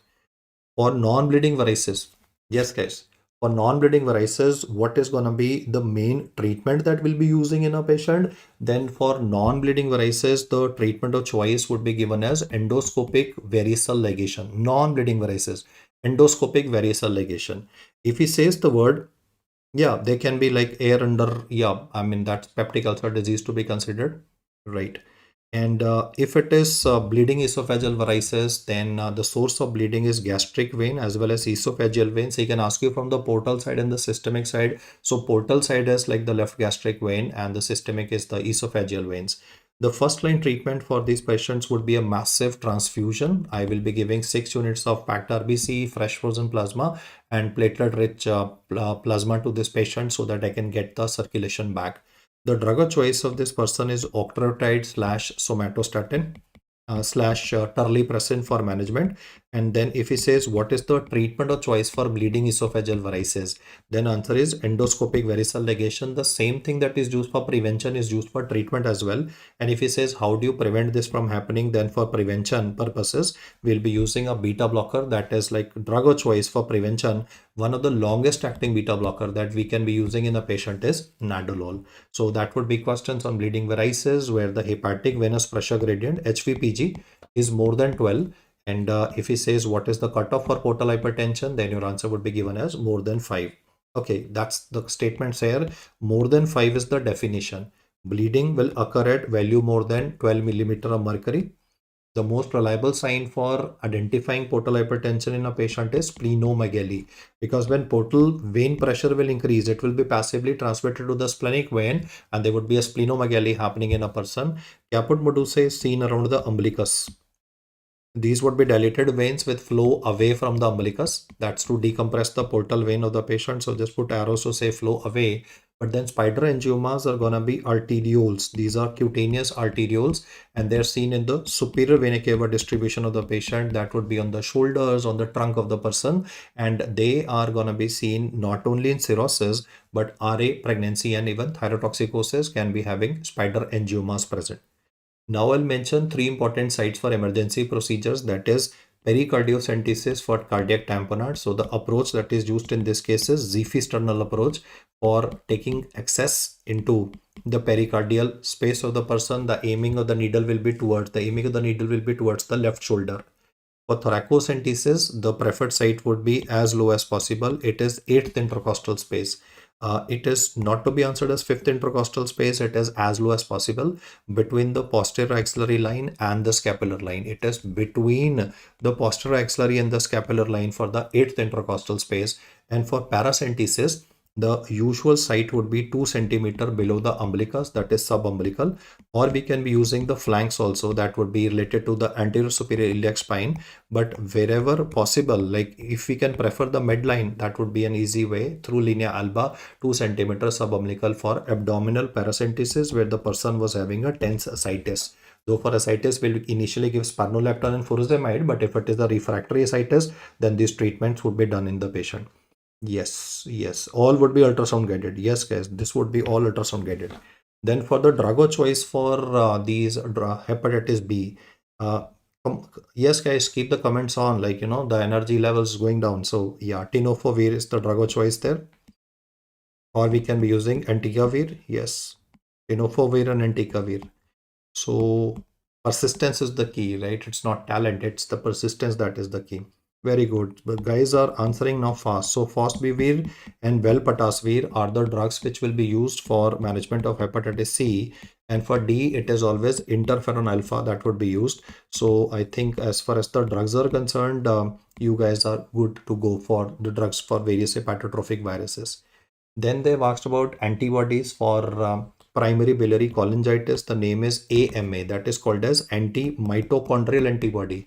It is not anti-microsomal, it is anti-mitochondrial antibody for primary biliary cholangitis. For primary sclerosing cholangitis, it would be an antibody that is seen even with ulcerative colitis. Yes, guys, antibody that is seen with primary sclerosing cholangitis and also seen with ulcerative colitis is P-ANCA. So that's the answer here. For drug-induced hepatitis, it is anti-liver kidney microsomal antibody, anti-LCAM2 antibody. And for autoimmune hepatitis type 1, it is anti-smooth muscle antibody. So 4 antibodies here, where the first one that I mentioned, primary biliary cholangitis, that's the main aspect to be remembered, that this would be answered as AMA for primary biliary cholangitis. Okay. Next, we talk about this slide for gout, investigation of choice for acute gout. Yes, guys, investigation of choice for acute gout in a patient.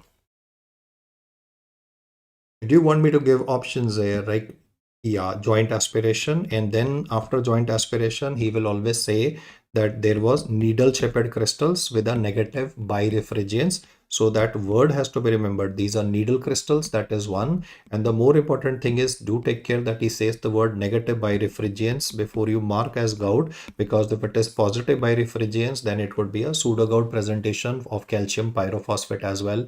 So needle shaped crystals, and then if he's gonna say the word negative birefringence, it becomes easier. Drug of choice for acute gout will always be given as indomethacin. If he says what is the drug of choice for pseudo gout, it is steroids. I'm not writing that because you are anyway aware of this. Calcium pyrophosphate, knee joint gets involved, and it is steroids that would be used. But for acute gout, it is NSAIDs that would be used. For chronic gout and overproducers, we'll be using a xanthine oxidase inhibitor, that is allopurinol. And if he mentions the word under excretor, like the guy's kidney tubules are not excreting, then we'll be using probenecid for management, so that we can help in increasing the excretion of uric acid out of the body of this patient. So that would be the ones that I mentioned currently for like the gout questions, which have been asked, and pretty easy ones to replicate. Okay, guys, so next one is CREST syndrome. CREST syndrome is that localized version of scleroderma, where the antibody begins with alphabet C only. So you will say that you're dealing with a anti-centromere antibody, that is C, that is Crest syndrome, calcinosis, Raynaud's, esophageal dysmotility, sclerodactyly, and telangiectasia, centromere. And for scleroderma, where like multiple manifestations would be there in excess of Crest, it is anti-topoisomerase antibody. So in rheumatoid, if you get the antibodies right, then the job of yours would be done, and this would be like pretty good answers that I have found. Yeah, topoisomerase, anti-SCL70. Actually, वो SCL70 तो पूछेगा नहीं at this moment. So topoisomerase is a good answer. Then is entry level criteria for SLE is anti-nuclear antibody. The one that causes photosensitivity and neonatal lupus is anti-Rho antibody, which you read even you read this antibody even with S-Sjogren syndrome. And for the neuropsychiatric manifestations, the antibody that would be present is called as anti-ribosomal P. The name is anti-ribosomal P. Again, very peculiar. You don't read about depression or psychosis with any other antibody except the one that I've currently mentioned before you. For dermatomyositis, if he says dermatomyositis, like what is the test that would be done, then I would like to go in for a MRI guided muscle biopsy, and that would help me identify that yes, there is that myositis component. But if he asks me that antibody, then the antibody that would be recommended for this patient, if he specially says antibody, then your answer is anti-MI2 antibody. We also have a couple of others ones like TIF1 for malignancy associated or association with interstitial lung disease, that is melanoma differentiation antigen. But single best antibody is anti-MI2, and if like the first priority is given, then it would be MRI guided muscle biopsy over anti-MI2. You can also notice that in this particular patient, there is a very characteristic rash present. So the rash that is present here is called as a heliotrope rash. And along with that, you can also notice Gottron papules, which are seen on the knuckles of the patient. These Gottron papules, which are seen on the knuckles, can be seen on the interphalangeal joints of the patient as well, and should not be mistaken for those pruritic vesicles or dermatitis herpetiformis. In dermatitis herpetiformis, which is a manifestation seen with celiac sprue, the lesions would be pruritic papules. And then he will also himself mention that these pruritic papules are present on the shin of the patient, or the papules are present on the elbows of the patient. It would be at the olecranon process, or it could be on the patella of the patient. So extensor distribution is where the lesions or dermatitis herpetiformis with respect to celiac sprue can be present. The antibody that is present there would be called as anti-tissue transglutaminase antibody for celiac sprue, and for dermatitis herpetiformis, it is anti-epidermal transglutaminase antibody. Then for polymyositis also, it would be a MRI guided muscle biopsy. Meanwhile, you can look at the swan neck deformity of rheumatoid arthritis, and the moment it says swan neck deformity of rheumatoid arthritis present, that means the disease has been present for a fairly long duration in this patient. Yes, swan neck is present. There is like extension and a flexion. The extension is at the PIP of the patient, and there is a flexion at the distal interphalangeal joint of this patient. No, this is not a mallet finger now. Mallet finger will be having only a flexion at the DIP. If there is only a flexion at the DIP of the patient, then answer it as mallet finger. Otherwise, it is always a swan neck. For rheumatoid arthritis, anyway, the main objective is to antibody, guys. I'm waiting. Antibody or diagnosis of rheumatoid arthritis in a patient. Yes, guys, we just finishing the discussion. So like we kept a target of like doing it by 1:30. So that you guys get some sleep as well. Very good. It is cyclic citrulline peptide antibody. It is anti-CCP antibody. It is cyclic citrulline peptide antibody that would be used for evaluation. Then is MCTD, that is mixed connective tissue disorder. If it is MCTD, mixed connective tissue disorder, then it is U1RMP, that is ribonucleoprotein antibody, that would be used for identification. And then I have this question for you where you have mechanic ants. Mechanic ants are a feature that are seen with anti-synthetase syndrome, where you would be having antibodies against amino acyl tRNA synthase. So do take care of that. ASS, that would be anti-synthetase syndrome for amino acyl tRNA synthetases. And the last one is S-Sjogren syndrome. That's the last information that I'm putting up in front of you. S-Sjogren is like we can go for a salivary gland biopsy. So I can write the word here like minor salivary gland biopsy. Obviously, this would be supplemented with, the supplementation will be with anti-Rho antibody, that is SSA, or like SSB antibody, that is LA antibody. But then the point is, because the Rho antibody can be seen even, Rho antibody can be seen even with SLE. So that is why like the association has been mentioned. So what I've done here before you is gone through those critical non-negotiable facts that are to be known to you at this moment. And yes, guys, like this has been a long journey. I mean, we have been with you for like almost a couple of months now. The sessions have been like really, really long, and I'm really amazed that people are still persisting with me at this unearthly hour. So yeah, I mean, this is the main points, guys. Somebody mentioned regarding the nephro thing, no, that kidney biopsy वाले findings याद करने हैं ना सारे, LM, EM and electron microscopy findings are to be remembered. Otherwise तो उससे नहीं होगा ना. Basically, like if you try to focus on those aspects, they'll eat up into your time. So I think if you just get the LM, because glomerulonephritis, madam also says and I also says, would not make sense at the moment. So thank you guys for like interacting and keeping the sessions live at this hour when people would be sleeping. And I mean, see you on the other side. I can say at this moment, these days are gonna be like cold January mornings. There's gonna be tough, but just persist, and you'll be able to sail on to the other side.